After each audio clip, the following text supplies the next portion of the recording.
तो अपन चलते हैं फिर अपने अगले प्रश्न की तरफ। क्या है अगला प्रश्न, ये देख लो भाई। यहाँ पर लिखा हुआ the perimeter of a floor of a room is 18 metre. What is the area of the walls of room if the height of the room is 3 metre. आपसे ये बोला गया किसी फर्श के, किसी कमरे के फर्श का परिमाप जो है वो 18 मीटर है। आपसे बोला गया कमरे की दीवारों का क्षेत्रफल ज्ञात करो यदि कमरे की ऊंचाई सिर्फ और सिर्फ 3 मीटर हो। तो प्रश्न का आंसर आप ऐसे दे सकते हो कि भाई 18 का मल्टीप्लाई कर दो 3 में। 18 का मल्टीप्लाई करोगे 3 में, आपको ऑप्शन नंबर 54 दिखाई देगा। ये आपका आंसर हुआ। लेकिन सोचने वाली बात है कि सर ये हुआ कैसे। तो यहां समझो, यहां पर हमसे पूछा गया है कमरे की दीवारों का क्षेत्रफल, और कमरे में सिर्फ 4 दीवारें होती है। ध्यान रखना, कितनी दीवारें होती है? 4 दीवारें। तो ये मैंने आपको इसीलिए नहीं बताया था क्योंकि मैं इसी प्रश्न का इंतजार कर रहा था कि ये प्रश्न आएगा तो मैं इसका कंसेप्ट बताऊंगा। तो देखो 4 दीवारों का क्षेत्रफल क्या होता है, कैसे बनता है, इस चीज को समझते। तो लिखना 4 दीवारों का क्षेत्रफल, इंग्लिश में लिखना भाई area of 4 walls. Area of 4 walls. देखो अब सबसे पहले इसका क्षेत्रफल समझने से पहले ये हम समझते हैं कि भाई दीवारें बनती कहाँ है, कैसे बनती हैं दीवारें। तो समझो, अगर मैं एक रूम की बात करूं, भाई रूम अभी बना हुआ नहीं है, आपका क्या है, एक प्लाट है, फ्लैट है, प्लेन है। अगर आपको उस पर दीवारें खड़ी करनी है तो आपके पास देखो 2 चीजें होती हैं 2D फिगर में, या तो परिमाप होता है या आपके पास क्या होती है, आपके पास परिमाप या क्षेत्रफल होता है।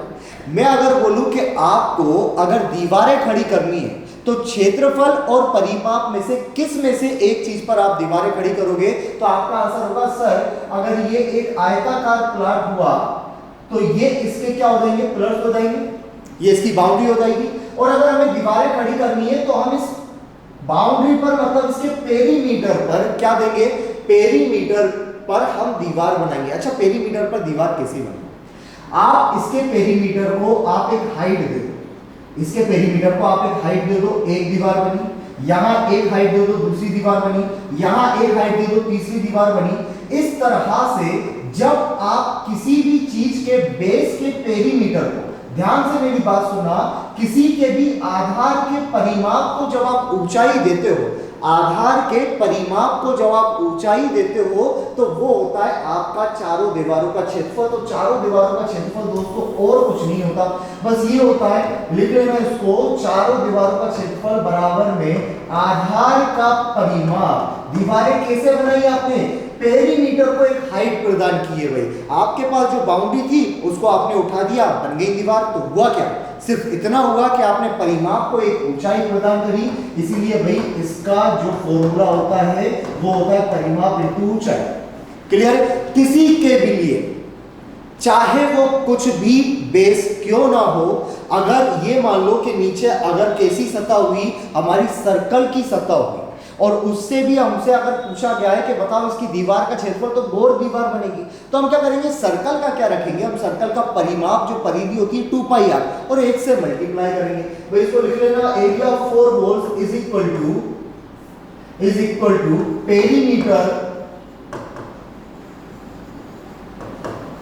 पेरीमीटर ऑफ बेस गुणा हाइट।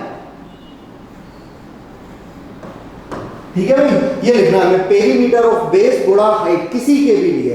अब यहां समझो कि चारों दीवारों का क्षेत्रफल इसमें अगर हमें निकालना है तो किसी कमरे का फर्श का परिमाप 18 है, पेरीमीटर दिया हुआ है 18, उसकी ऊंचाई दी हुई है 3, यानी सिर्फ इतना करना है 18 इंटू 3 बराबर में 54, और पेरीमीटर जो चारों दीवारों का क्षेत्रफल, क्योंकि क्षेत्रफल की बात आ रही है तो अगर ये मीटर में है तो आपका आंसर मीटर स्क्वायर में आएगा। तो ये आपका आंसर हो गया।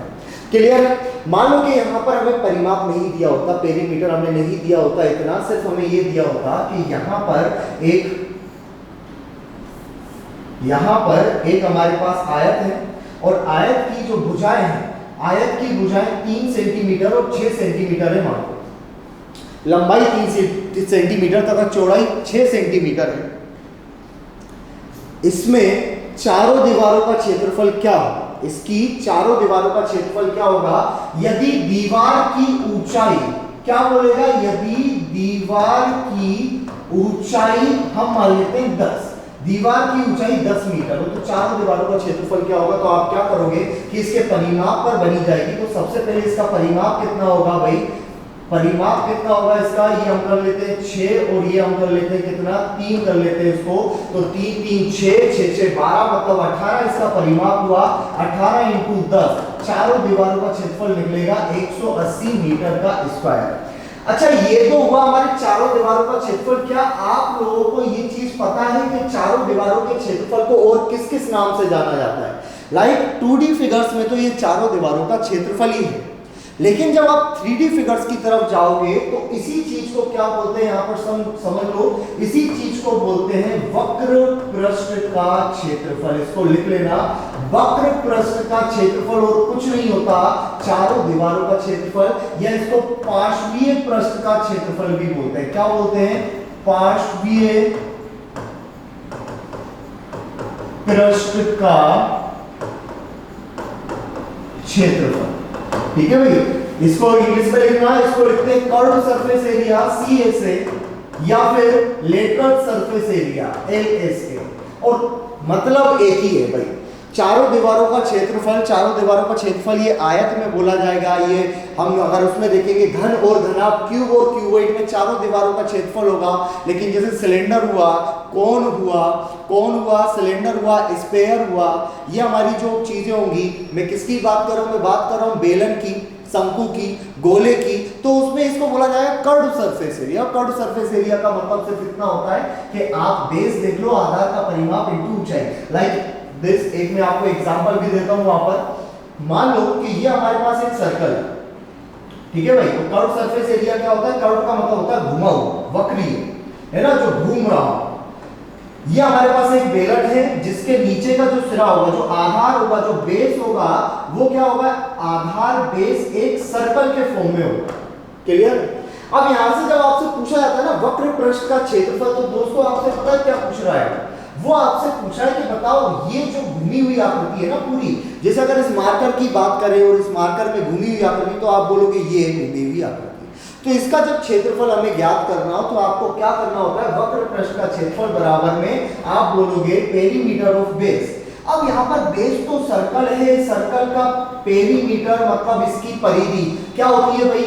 2πr, और हम मान लेते हैं इसको हमने ऊंचाई दे दी h तक, तो इसका क्षेत्रफल कितना होगा? 2πr। ये तो हो गया इसका क्या होगी? परिधि, और परिधि को हमने एक हाइट दे दी। इसलिए आप जरा नोटिस करना, कभी फॉर्मूला पढ़ो तो ये नोटिस करना कि जो फॉर्मूला होता है वक्र पृष्ठ के क्षेत्रफल का, वो फॉर्मूला आखिरकार होता क्या है? वो फॉर्मूला 2πrh क्यों होता है? क्योंकि चारों दीवारों का क्षेत्रफल, वक्र पृष्ठीय क्षेत्रफल, पार्श्वीय पृष्ठ क्षेत्रफल का मतलब एक ही होता है, आधार का परिमाप इंटू ऊंचाई।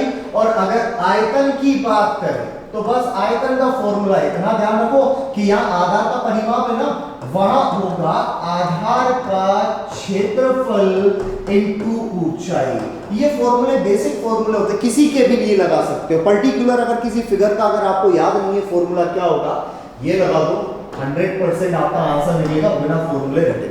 अगले प्रश्न की ओर चलते हैं, देखते हैं अगला प्रश्न क्या है। ओके, अगला प्रश्न ये, रास्ते वाले क्वेश्चन हम सारे कर चुके हैं। ये लिखा हुआ street of with 10 meters surround from outside a rectangular garden whose measurement is 200 meter and 180 meter. The area of path, मैंने क्या बताया था? जब आपको रास्ते का क्षेत्रफल निकालना हो तो आप बाहर वाले क्षेत्रफल में से अंदर वाला क्षेत्रफल माइनस कर दीजिए। यहां पर बोला गया 200 मीटर गुणा 180 मीटर वाले आयताकार क्षेत्र के चारों ओर 10 मीटर चौड़ा रास्ता है, रास्ते का क्षेत्रफल ज्ञात करो। चलो मान लेते हैं हम कि ये हमारे पास क्या है? ये हमारे पास एक आयताकार पार्क है, और इस आयताकार पार्क की जो लंबाई चौड़ाई दी हुई है वो 200 मीटर और 180 मीटर दी हुई है। क्लियर? इसके बाद क्या बोल रहा है कि जो आयताकार पार्क है भाई, इसके बाहर क्या है? एक चौड़ा रास्ता, 10 मीटर चौड़ा रास्ता है। इसके बाहर हम मान लेते हैं कि ये हमने चारों तरफ से 10 मीटर चौड़ा रास्ता हमने बना दिया। यहां से लेकर यहां तक भी 10 है, 10 और ये भी कितनी होगी? 10 होगी। रास्ते का क्षेत्रफल मतलब वो आपसे बोल रहा है कि इस वाले एरिया का आपको क्षेत्रफल ज्ञात करना है। ये जो आपके पास क्षेत्रफल है ना, ये क्षेत्रफल ज्ञात करना है। तो क्या बताया था, देखो अब अंदर का क्षेत्रफल तो भाई हमें पता है कि अंदर का क्षेत्रफल क्या है 200 इंटू 180, बाहर का कितना होगा, तो ये हुई 10, ये हुई 10, ये 200 10 10 टोटल बढ़ेगी 20, मतलब ये हो जाएगा 220 और ये 180 से कितना हो जाएगा दोस्तों, ये हो जाएगा 200। क्लियर है, ये 220 हुई, ये 200 हुई। आपको क्या करना है, आपको ये करना है कि इसका क्षेत्रफल माइनस करना है इसके क्षेत्रफल। तो मैं ऐसे लिखूंगा 200 माइनस का 200 इंटू का 220 माइनस 200 इंटू का 180। देखो भाई 200 आ रहा है कॉमन, और जब 200 कॉमन आ गया तो 220 में से 180 गए तो सिर्फ बचते कितने 40। इस तरह से ये कितना आ जाएगा, ये आ जाएगा 8000 मीटर स्क्वायर। कहां है 8000, ये पहला ऑप्शन 8000 आपका आंसर हो गया। ये सारी चीजें समझ में आई, रास्ते का क्षेत्रफल हम पढ़ चुके, कोई नया क्वेश्चन नहीं है। मैंने क्या बताया था, एक बार बेस बना लो, बस बेस बना लो, बेस क्लियर कर दो, क्वेश्चन किस तरह से आते हैं, क्या क्या प्रश्न पूछ सकता है, एक बार बेस अगर क्लियर हो गया तो क्वेश्चन तो हम ऐसे ही निपटाएंगे, क्योंकि कंसेप्ट दिमाग में क्लियर है भाई हमारे। अगले प्रश्न की तरफ चलते हैं। अगला प्रश्न क्या बोल रहा है, समझो इसको। अगला प्रश्न आपसे ये बोल रहा है कि 8 सेंटीमीटर त्रिज्या वाले वृत्त के अंदर बने वर्ग का क्षेत्रफल ज्ञात कीजिए। 8 सेंटीमीटर त्रिज्या वाले वृत्त के अंदर वर्ग, हमने इस कंडीशन को बोला था सर्कम सेंटर, मतलब जहां पर सेंटर, जहां पर सर्कल कहां हो, बाहर की तरफ हो, सर्कम सर्कल पढ़ा था। और अगर किसी सर्कम सर्कल के अंदर, किसी सर्कल के अंदर कोई अगर आपने वर्ग रखा हुआ है तो उस वर्ग का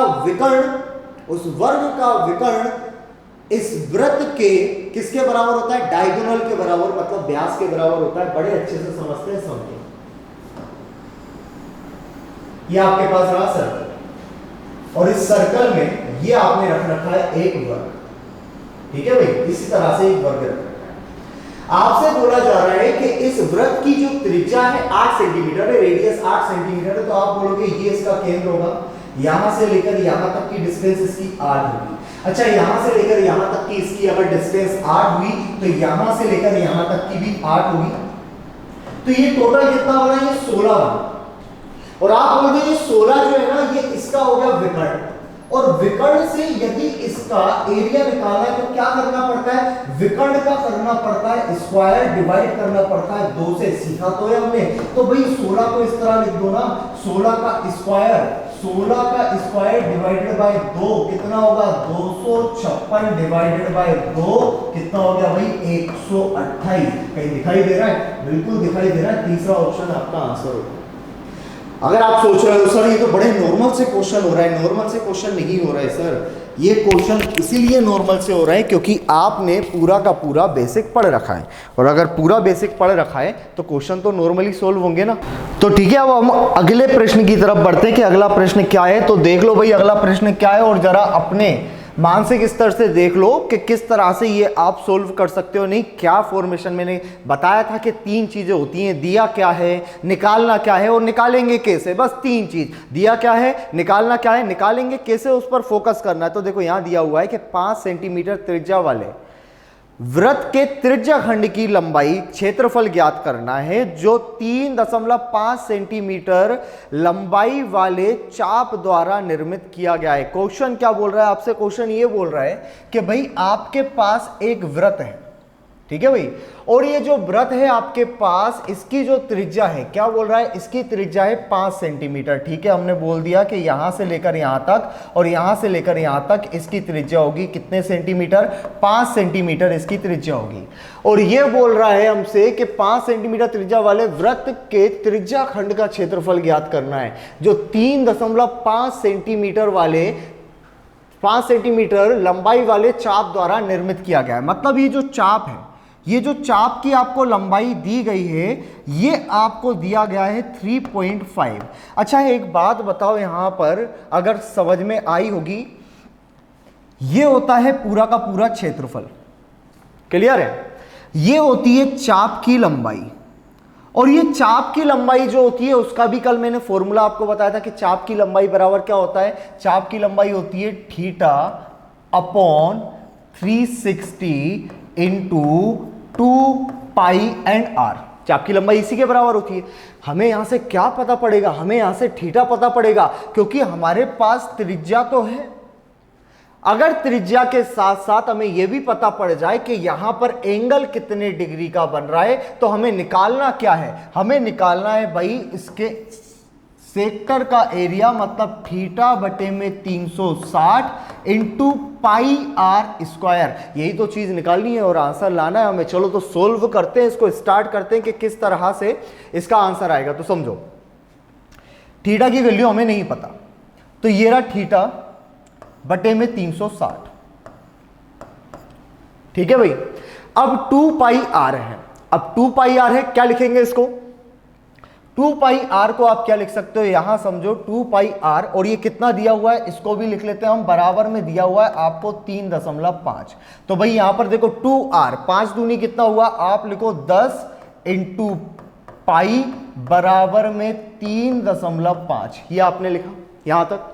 चलो यहां से ये गई भाई 0 से ये चली गई 0, यहां पर इसका मल्टीप्लाई होगा, तो मैं ऐसे लिख रहा हूं theta is equal to 3.5 into ये 36 वहां जाकर मल्टीप्लाई और पाई ये आ गया। अब आप बोलो कि सर इसको सोल्व कर लेते ना, हम आंसर निकाल लेते हैं इसको सोल्व करके। मैं बोल रहा हूं जरूरत ही क्या है, कोई जरूरत नहीं इसका। आपको तो थीटा की वैल्यू चाहिए थी, थीटा 60 डिग्री में हो 50 डिग्री में हो, इसमें भी है तो क्या दिक्कत है, कोई दिक्कत नहीं है, हम आंसर कर सकते हैं। कैसे कर सकते हैं समझो भाई इसको, मैंने थीटा की वैल्यू निकाली 3.5 इंटू 36 बटे में पाई। मुझे क्योंकि एरिया ऑफ सेक्टर चाहिए, थीटा की वैल्यू चाहिए, क्योंकि आर तो मेरे पास ऑलरेडी है, तो मैं क्या रखूंगा, मैं यहां पर इस तरह से रखूंगा कि थीटा की वैल्यू जो है वो हो गई 3.5 इंटू 300, ये होगा 36 बटे में आया 360, सॉरी बटे में कितना आ रहा है हमारे पास, इसको लिख लेते हैं फिर से,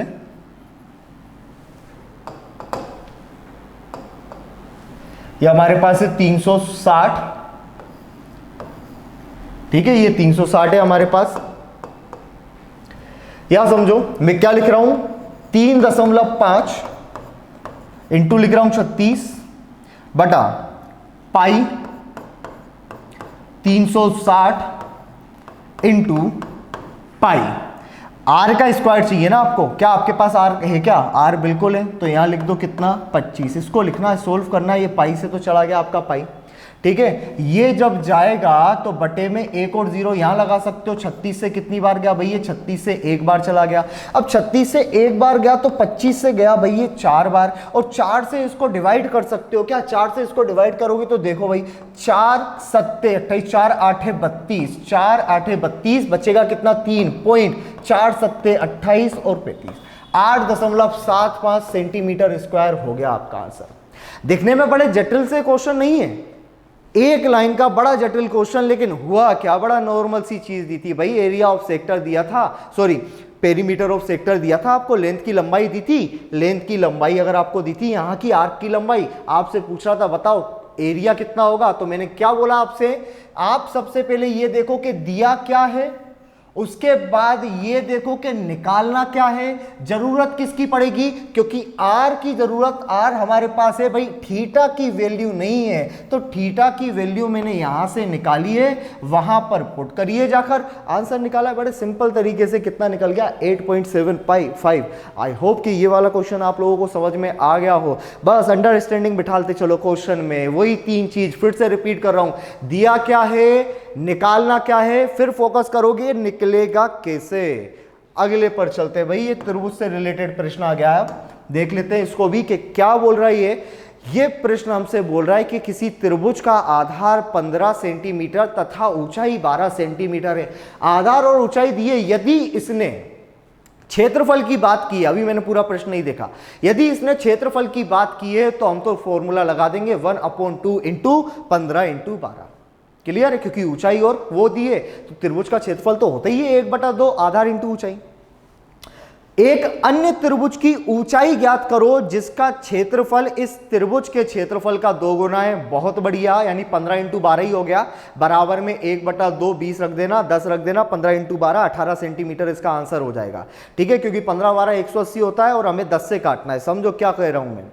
ये बोल रहा है किसी त्रिभुज का आधार 15 सेंटीमीटर है और ऊंचाई कितनी है 12 सेंटीमीटर। अगर चित्र बना दूं तो कुछ भी हो सकता है भाई, इस तरह से भी हो सकता है कि ये त्रिभुज है, ठीक है। इसका जो आधार है ये मान लो ये 15 हो गया, ये 12 हो गया, तो ये इसकी ऊंचाई और ये इसका आधार। इसका भी क्षेत्रफल क्या आएगा, इसका क्षेत्रफल आएगा भाई 1/2 आधार इंटू ऊंचाई, मतलब 15 गुणा 12 गुणा 15, यही आएगा। एक अन्य त्रिभुज की ऊंचाई ज्ञात करना है जिसका क्षेत्रफल इस त्रिभुज के क्षेत्रफल का दोगुना हो। अच्छा, इसका भी अगर दोगुना करोगे तो इसका दोगुना ऐसे करोगे और बोलोगे उस वाले का क्षेत्रफल क्या होगा, तो बोलोगे उस वाले का क्षेत्रफल होगा सर 1/2 और आधार इंटू ऊंचाई। क्या दिया हुआ है, उसका आधार दिया हुआ है 20, ऊंचाई ज्ञात करनी है, ये हो गया h। सिंपली तरीके से मैं क्या कर रहा हूं यहां समझ लेना, ये 2 से मैंने 2 काट दिया, 2 से ये गया 10 बार, ये कितना होता है 180 बराबर में 10 गुणा h बराबर में कितना आया 18, ये दूसरे की हाइट निकल गई। A simple is that. समझ में आया क्या किया है मैंने, फॉर्मूले, बस फॉर्मूले अगर याद होंगे तो इसी तरह से चुटकियों में क्वेश्चन हो, कितना ही बड़ा क्वेश्चन क्यों ना हो। अभी मैं चित्र वाले क्वेश्चन भी आपको लाऊंगा, फिगर्स वाले, ठीक है, उसमें भी अंडरस्टैंडिंग बिठानी पड़ेगी कि भाई किस तरह से आंसर निकाला जाएगा। बस एक बार अगर समझ गए कि कैसे आंसर निकलना है, इतने ही आराम से एक बार और रिपीट कर देता हूं भाई। क्या दिया था, यहां बोला गया किसी त्रिभुज का आधार 15 और ऊंचाई 12 है, ये मैंने लिख दिया। एक अन्य त्रिभुज की ऊंचाई ज्ञात करो जिसका क्षेत्रफल, उसका जो क्षेत्रफल है वो इस त्रिभुज के क्षेत्रफल का दोगुना है। सबसे पहले इस त्रिभुज का तो क्षेत्रफल देखें क्या होता है 1/2 12 इंटू 15, इसका दोगुना ये कर दिया मैंने दोगुना। ये जो क्षेत्रफल होगा वो इसका क्षेत्रफल होगा जिसका आधार दिया है, ऊंचाई ज्ञात कर रही है, दोनों को इक्वल रखा भाई, 2 से 2 काटा 10, 180 डिवाइडेड बाय 10 बराबर में 18। क्लियर है, ओके। अगले प्रश्न को देखो और इसको सोल्व करने की कोशिश करो कि भाई ये क्या बोल रहा है प्रश्न। हमसे बोला जा रहा है यदि 12 सेंटीमीटर आधार वाले एक त्रिभुज का क्षेत्रफल जो है वो 12 सेंटीमीटर भुजा वाले एक वर्ग के क्षेत्रफल के बराबर है, और 12 सेंटीमीटर भुजा वाला एक वर्ग तो उसका क्षेत्रफल होगा 144। इस बात का ध्यान रखना, 144 6, चलो हो गया काम। अब क्या करना है, हमसे बोला गया तो त्रिभुज का शीर्षलंब एल्टीट्यूड मतलब उसकी लंबाई यानी उसकी ऊंचाई ज्ञात करने को बोल रहा है। देखो अगर त्रिभुज के शीर्षलंब की बात करें हिंदी में, या उसके किसके लंब की बात करें सीधे, या उसकी ऊंचाई की बात करें तो वो ऊंचाई ही है। जैसे एल्टीट्यूड दिया हुआ है ना, वो हमको दे सकता है लेंथ ऑफ द परपेंडिकुलर, ठीक है। तो ये सब क्या होंगे, ये सब सिर्फ उसकी हाइट के बारे में दिया होगा। तो प्रश्न कैसे सोल्व करेंगे, हमसे बोल रहा है यदि 12 सेंटीमीटर आधार वाले त्रिभुज का जो क्षेत्रफल है, मतलब त्रिभुज का जो क्षेत्रफल है वो सीधी सी बात है कि 12 सेंटीमीटर भुजा वाले एक वर्ग के क्षेत्रफल के बराबर है। वो ये बोल रहा है आपसे कि भाई 1/2 बेस इंटू हाइट जो है वो a स्क्वायर के बराबर है, बस इतनी सी बात है। और आपसे बोल रहा है तो त्रिभुज का शीर्षलंब मतलब हाइट फाइंड करो, तो आप ऐसा लिखो 1/2 क्या हुआ भाई, इसका 12 सेंटीमीटर इसका आधार हुआ, ऊंचाई मुझे पता नहीं है। क्लियर है, यहां पर त्रिभुज का क्षेत्रफल 12 सेंटीमीटर भुजा वाले एक वर्ग, इसको लिख सकते हो 12 गुणा 12, ये 12 से भाई 12 कैंसिल हो गया, h बराबर कितना आएगा 12 दूनी कितना हो गया भाई 24, तो ये आ गया 24 सेंटीमीटर। बड़े बेसिक से क्वेश्चन है और बेसिक से ही खत्म हो रहे हैं। अब आप बोलोगे सर ये तो क्वेश्चन आते नहीं है, तो भाई एसएससी में आए हुए क्वेश्चन है, आप ऐसे नहीं नकार सकते, ऐसे ही प्रश्न आते हैं। जब आपको समझ में आने लगे कि प्रश्नों में क्या हो रहा है तो सारे प्रश्न बड़े सिंपल लगने लगते हैं। ऐसे ही अगले प्रश्न की तरफ बढ़ते हैं, देखते हैं कि क्या है भाई।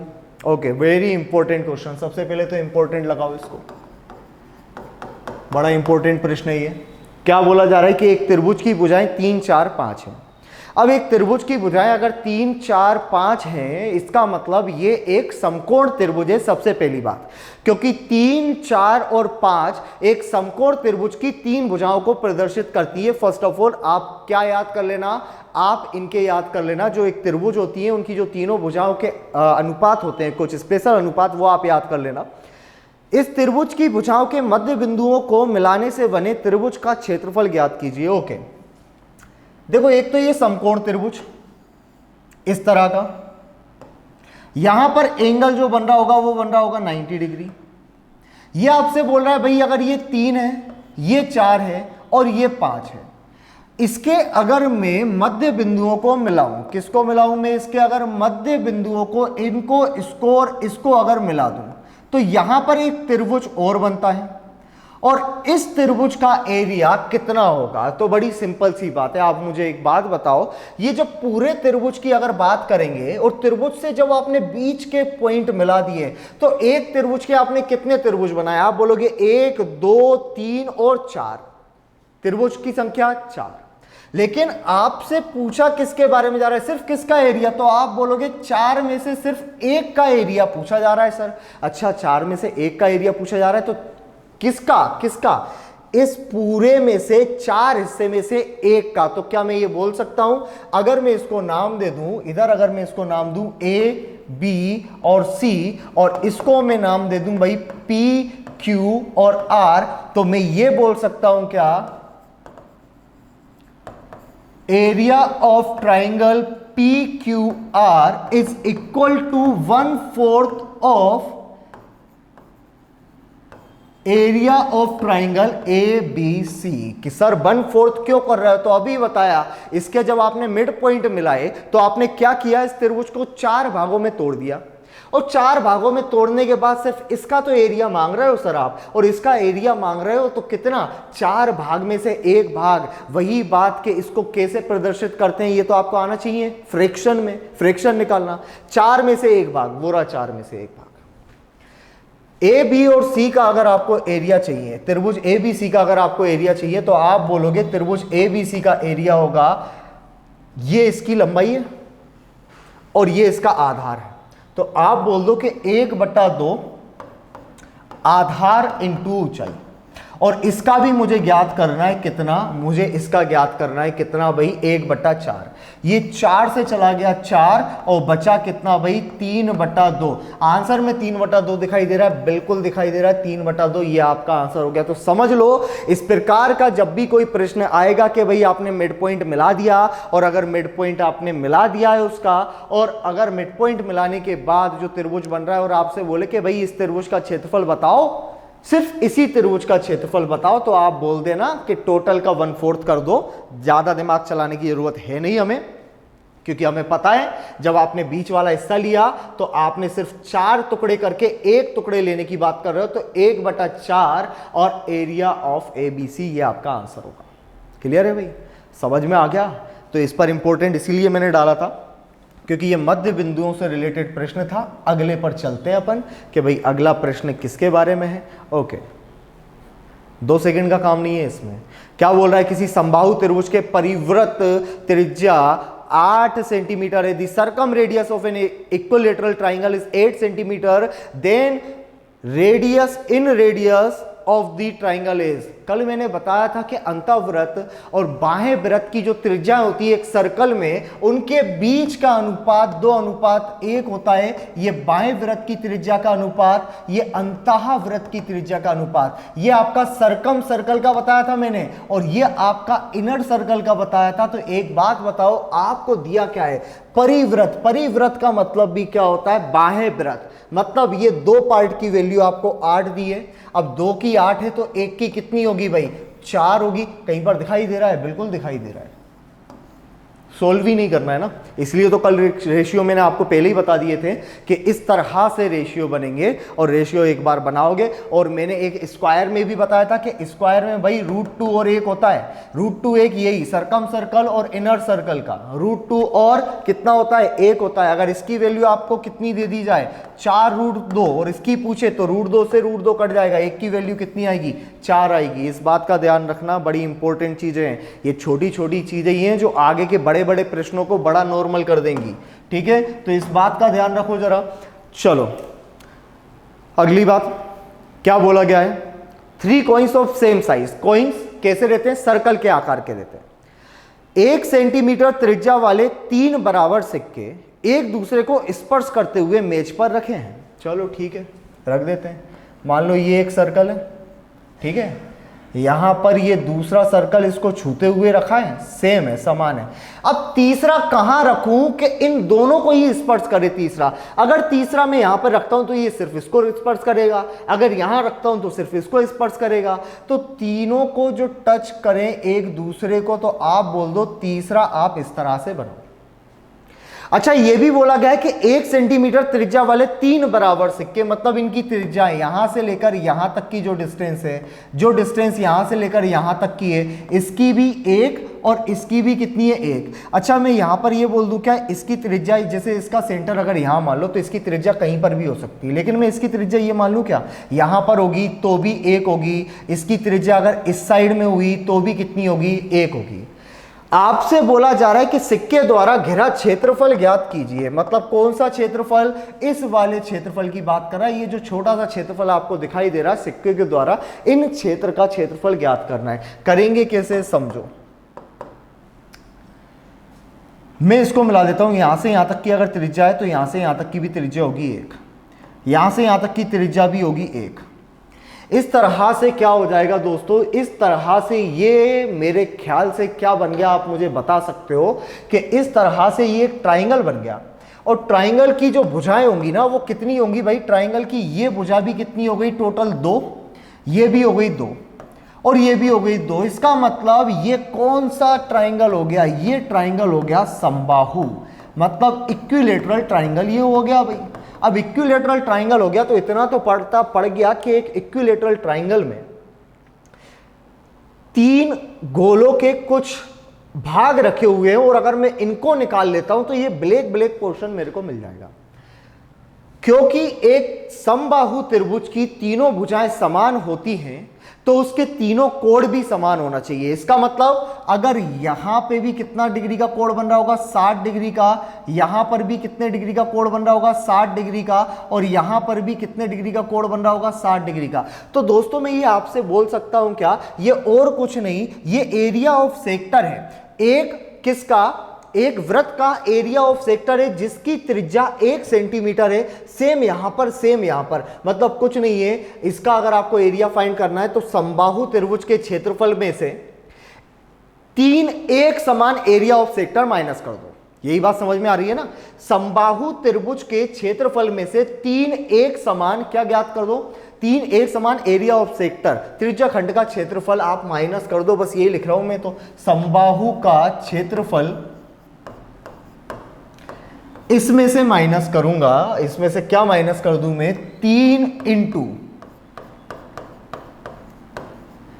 त्रिज्या खंड का क्षेत्रफल, इंग्लिश में लिख लेना area of equilateral triangle, area of equilateral triangle, इसमें से माइनस होगा 3 into area of sector, 3 into area of sector. अब देखो 3 इंटू एरिया ऑफ सेक्टर भी कर सकते हो। यदि मैं इन तीनों भागों को मिला दूं, मान लो इन तीनों को भागों को मिला दूं, एक बात और, इन तीनों भागों को मिलाऊं तो 60 डिग्री, 60 डिग्री, 120 और 60, 180, 180 डिग्री। एक पूरे वृत्त की बात करो तो 360, 180 डिग्री, मतलब ये तो अर्धवृत्त का हो गया। तो क्या कर सकते हो, तो त्रिज्या खंड का क्षेत्रफल निकालो ही मत, फिर तो यहां लिख दो समबाहु त्रिभुज का क्षेत्रफल माइनस का अर्धवृत्त का क्षेत्रफल, ये भी हो सकता है। तो दोनों से आप आंसर ला सकते हो। तो देख लो भाई कि दोनों से आंसर कैसा आएगा। समबाहु त्रिभुज का क्षेत्रफल क्या होता है, सबसे पहली बात तो समबाहु त्रिभुज का क्षेत्रफल होता है √3/4 और a का स्क्वायर, जहां a की वैल्यू टोटल कितनी आ रही है, ये a है, 2 आ रही है, माइनस अगर मैं लिखूं 3 इंटू, तो देखो 3 इंटू त्रिज्या खंड का क्षेत्रफल 60/360, ये लिखूंगा, इंटू पाई r स्क्वायर। पाई क्वेश्चन में इसलिए सोल्व ही नहीं कर रहा, पाई r का मतलब ये रहा, क्लियर है। बस अब वैल्यू रखनी है, यहां पे 4 हो गया, a का स्क्वायर मतलब 2 का स्क्वायर, ये 4 हो गया, माइनस करूंगा तो ये 0 से 0 गई, ये 6 से कितनी बार गया, 6, और ये कितना हो गया, 2 हुआ कि नहीं, 1/2 पाई r स्क्वायर, 1/2 पाई, r की वैल्यू 1 है यानी यहां पर आएगा 1, बचा क्या भाई, 4 से 4 कट गया, √3 माइनस पाई बटे में 2। ऑप्शन में दिखाई दे रहा है क्या ऐसा कुछ, √3 माइनस पाई बटे 2, option number B, √3 minus pi बटे में 2।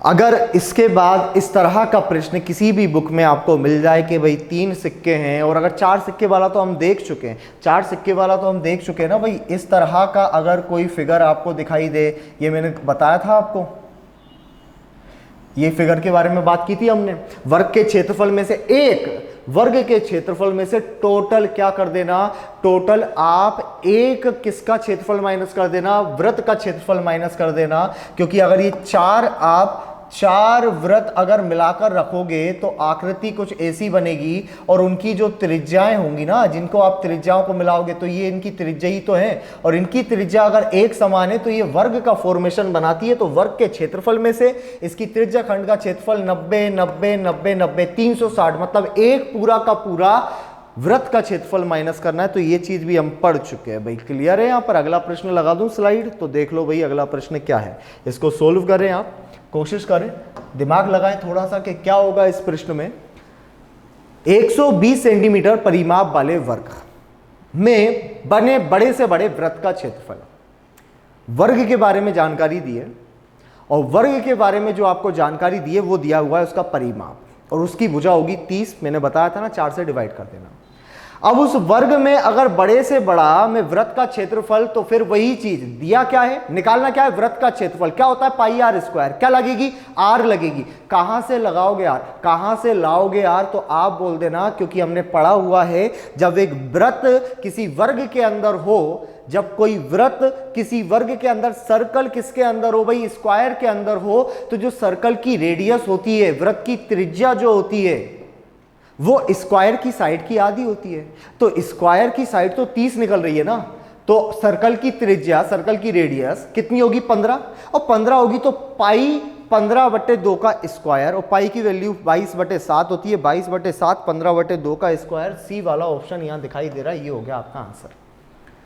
सिर्फ और सिर्फ क्या है, सिर्फ और सिर्फ अंडरस्टैंडिंग है क्वेश्चन को लेकर कि भाई आगे क्या करना है, और कोई बात नहीं है। अभी समझा देता हूं भाई, देख लो। ये बोला जा रहा है कि यहां पर आपके पास एक वर्ग है, बड़ा सिंपल सा क्वेश्चन है, ये आपके पास एक वर्ग है, और वर्ग के अंदर बोला जा रहा है ये आपके पास वर्ग के अंदर एक वृत्त बना हुआ है। हमें पता है कि यहां पर क्या कंडीशन बनती है, अगर ये a आया टोटल तो ये हो जाएगी भाई a/2, इतना तो सभी को पता है। लेकिन a तो निकालो, a कैसे निकालोगे, 120 सेंटीमीटर, मैंने आपको बताया था जब भी किसी का परिमाप दिया जाए 120 ये दिया है, 4 से डिवाइड करो, कितना हो गया 30, तो a बराबर आपका आया 30, तो रेडियस आई भाई कितनी, 30/2। ए बराबर कितना आया आपका, यहां पर आया 30, तो इसकी त्रिज्या आएगी, कहीं गलती कर दी क्या हमने, हाँ भाई बिल्कुल कर दी। यहां पर कितनी आएगी, ये आएगी कितनी, 30/2, मतलब ये हो गया 15। इसकी रेडियस अगर 15 आ चुकी है, मैंने 15/2 कर दिया था, सॉरी, अगर ये 15 आ चुकी है इसकी रेडियस, तो अब तो हमें इसका क्या चाहिए, क्षेत्रफल चाहिए ना, तो इसका क्षेत्रफल ये हो गया ना पाई आर स्क्वायर, 15 का स्क्वायर, मतलब आई 22/7 गुणा, अब 225 लिख सकते थे, लेकिन ऑप्शन में ही 15 का स्क्वायर दिया, तो इसका आंसर होगा फर्स्ट ना कि सेकंड। इस बात को ध्यान रखें थोड़ा सा, ठीक है, गलती किसी से भी हो सकती है भाई, मुझसे भी हो सकती है ना। तो ये इसका आंसर हो गया, क्लियर हुआ। ये कितने सेकंड में, मुश्किल से 10 सेकंड, मुश्किल से, मैं मैक्सिमम की बात कर रहा हूं, इस तरह के क्वेश्चन मैक्सिमम 10 सेकंड में होते हैं, इससे ज़्यादा ये टाइम नहीं लेते। अगला प्रश्न लगा रहा हूं, स्लाइड पर देख लीजिए, ठीक है, कि भाई अगला प्रश्न क्या दिया हुआ है। ओके, ये चित्र वाला क्वेश्चन आया, हाँ समझो इसको। आपसे बोला गया है कि the area of the shaded region in the figure given below is, अच्छा इसमें शेडेड रीजन ही नहीं है, मैं बना देता हूं, रुक जाओ। इसमें इस रीजन का, सिर्फ और सिर्फ इस भाग का आपको क्षेत्रफल ज्ञात करना है। ये जो शेडेड रीजन अब दिखाई दे रहा है, शेडेड रीजन, इसका आपको क्षेत्रफल ज्ञात करना है। दिमाग में लगाओ कि भाई दिया क्या है, यहाँ पर एक चीज नहीं दी गई है, ये जो ए है ना, ये ए रेडियस है भाई, यहां से लेकर यहां तक की डिस्टेंस है, सिर्फ यहां से लेकर यहां तक की ए डिस्टेंस है। अच्छा, ये यहां से लेकर यहां तक की ए है, तो एक बात यहां से ये क्लियर होती है कि अगर ये भी है तो ये भी कितनी होगी, ए होगी, और ये ए है तो ये भी कितनी होगी, ए होगी। ओके, हमको कितना एरिया चाहिए, हमें इस नीचे वाले से कोई लेना देना है ही नहीं, पहली बात तो नीचे वाले से कोई लेना देना नहीं है, ऊपर वाले से लेना देना है। तो ऊपर वाला तो एक अर्धवृत्त की आकृति बना रहा है, यस और नो। और अगर ये एक अर्धवृत्त की आकृति बना रहा है और उसमें अगर ये कोई त्रिभुज रखा हुआ है तो मुझे करना क्या है, अर्धवृत्त के क्षेत्रफल में से मुझे माइनस कर देना है किसका क्षेत्रफल, एक त्रिभुज का क्षेत्रफल जिसकी ऊंचाई, और अगर बेस पता है तो निकाल सकते हैं। तो भाई क्या करोगे, देखो अगर मैं अर्धवृत्त के क्षेत्रफल की बात करूं जिसकी त्रिज्या 1, तो आप बोलोगे अर्धवृत्त का क्षेत्रफल होगा 1/2 पाई ए स्क्वायर, यही होगा। माइनस करना है त्रिभुज का क्षेत्रफल, त्रिभुज का क्षेत्रफल होता है 1/2 आधार इंटू ऊंचाई। क्या इस त्रिभुज की आधार है, सर बिल्कुल है, ए टोटल 2a। ओके, मल्टीप्लाई कर दो।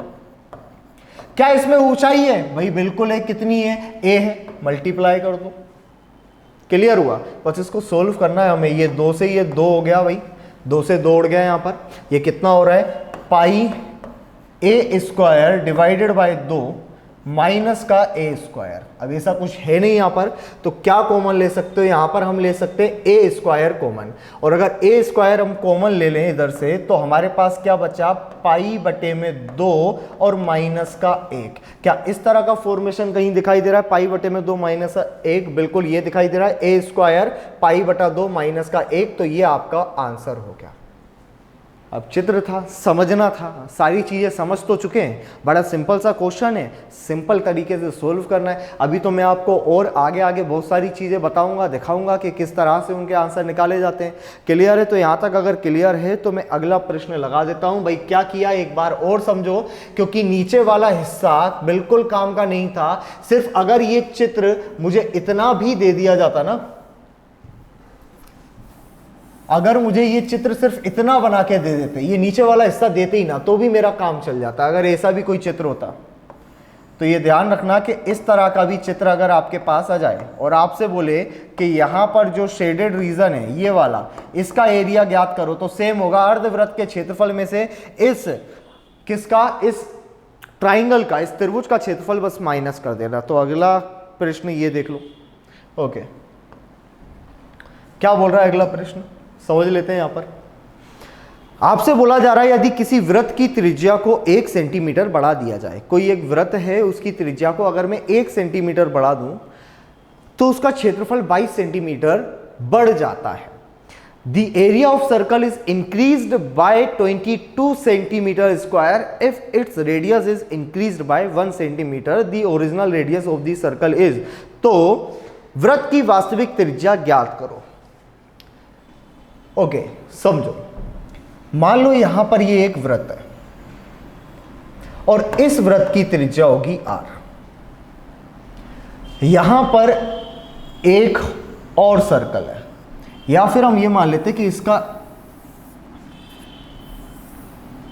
जो सेंटर है वो सेम है, लेकिन आपने क्या किया, इसकी त्रिज्या बढ़ा दी और इसकी त्रिज्या बढ़ाकर आपने एक और सर्कल बनाया। यह आपने सर्कल बनाया और इसकी त्रिज्या कितनी हो गई, 1 सेंटीमीटर बढ़ा दी, मतलब इसकी त्रिज्या होगी r/1 सेंटीमीटर। क्लियर है। यहाँ एक वृत्त है जिसकी त्रिज्या क्योंकि नहीं दी हुई है तो मैं त्रिज्या मान लेता हूं r होगी, और अगर इसको बढ़ाओगे तो कितना बढ़ाया, वृत्त की त्रिज्या को 1 सेंटीमीटर बढ़ाया, उसका क्षेत्रफल 22 सेंटीमीटर स्क्वायर से बढ़ जाता है। अच्छा, जो 22 सेंटीमीटर स्क्वायर आप जो क्षेत्रफल बढ़ा रहे हो, क्या वो ये क्षेत्रफल नहीं है क्या, यस और नो, वो तो यही क्षेत्रफल है ना। और अगर ये क्षेत्रफल है तो ये तो रास्ते का क्षेत्रफल है, और रास्ते का क्षेत्रफल कैसे निकालते हैं, रास्ते का क्षेत्रफल बराबर बाहर का क्षेत्रफल माइनस अंदर का क्षेत्रफल। तो क्या मैं ऐसा लिख सकता हूं कि बाहर के क्षेत्रफल की त्रिज्या होगी r+1 और इसका क्षेत्रफल होगा पाई r+1 का स्क्वायर, पाई r स्क्वायर। अंदर का क्षेत्रफल माइनस होगा तो माइनस का लिखूंगा पाई r का स्क्वायर, और जब ये निकाला तो इसका क्षेत्रफल निकल के आएगा कितना, 22 सेंटीमीटर बराबर में, बस मैं ये रख रहा हूं 22 सेंटीमीटर, हो गया मेरा काम, इससे आगे मुझे बढ़ना ही नहीं है ना।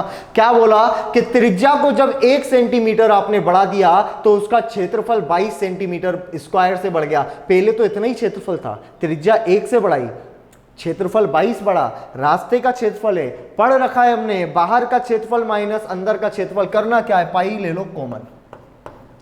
पाई कॉमन ले लो, अंदर क्या कर दो, यहां पर मल्टी इसका स्क्वायर खोलो तो क्या आएगा r का स्क्वायर, ठीक है, प्लस 1 प्लस का 2r और ये माइनस का r का स्क्वायर बराबर में आया 22।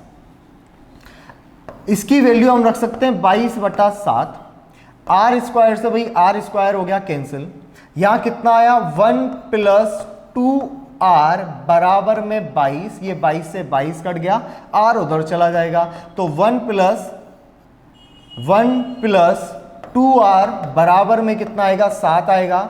2r बराबर 1 माइनस हुआ तो बचा 6 और r की वैल्यू कितनी आ गई भाई, r की वैल्यू आपकी आ गई 3, मतलब आपका ऑप्शन नंबर हो गया सी, ये आपका आंसर है। ये भी क्लियर है, समझ में आ रहा है? कुछ ज़्यादा बड़ी चीज़ें नहीं है, बड़ी सिंपल सी चीज़ें। वर्डों पर ध्यान दो, शब्दों पर ध्यान दो कि शब्द क्या बोल रहा है, कैसे हमें आंसर निकालने, और जैसे आंसर निकालने वैसे निकालो।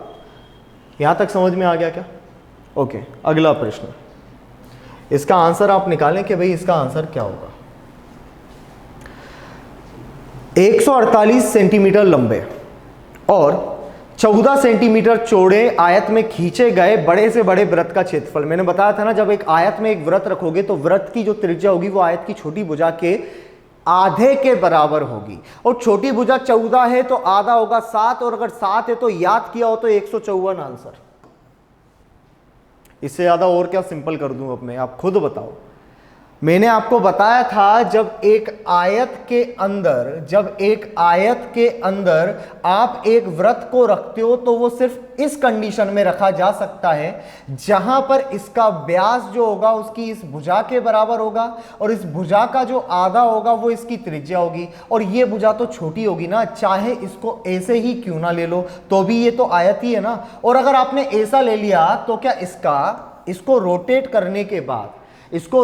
करने के बाद क्या आपका जो एरिया है वो चेंज हो जाएगा? क्या आपका पेरीमीटर चेंज हो जाएगा? नहीं होगा ना। तो बस यही बोला जा रहा है कि भाई इसकी जो 48 सेंटीमीटर 148 सेंटीमीटर लंबा है, 14 सेंटीमीटर चौड़ा है, इसमें एक वृत्त रखा गया, ये 14 हुई तो ये हो जाएगी 7, और रेडियस अगर 7 तो एरिया कितना 154 और पेरीमीटर कितना 44। इसको ध्यान में रख लेना, बड़ी इंपॉर्टेंट चीज बताई थी मैंने भाई, है ना। तो ये डायरेक्ट अप्रोच है कि डायरेक्ट आंसर निकालो। कितनी सेकंड, 3, 5, 10, इससे ज्यादा नहीं लगेंगे। ठीक है भाई, समझ में आ गया। अगले प्रश्न की तरफ बढ़ते हैं। ओके, ये भी क्वेश्चन करवाने लायक तो नहीं है लेकिन इसलिए ले लिया। देखो क्या बोल रहा है, वृत्त की त्रिज्या अगर 3 गुना करोगे तो उसकी नई परिधि क्या होगी। अब त्रिज्या बराबर r, एक त्रिज्या को बढ़ा रहे हो, परिधि में भी क्या होता है भाई, r एक बारी होती है, तो अगर त्रिज्या को 3 गुना करोगे तो परिधि भी हुई कितने गुना, सिर्फ 3 गुना परिधि हुई। भाई एरिया की ये पूछ रहा होता तो एरिया हो जाता 9 टाइम, क्योंकि क्या होता है 3 का स्क्वायर गुना हो जाएगा, अगर 3 करोगे तो ये एरिया होगा 9 टाइम। और इसी थ्योरी से तो मैंने वो सारा कंसेप्ट आपको समझाया कि 7 वाला याद कर लो भाई।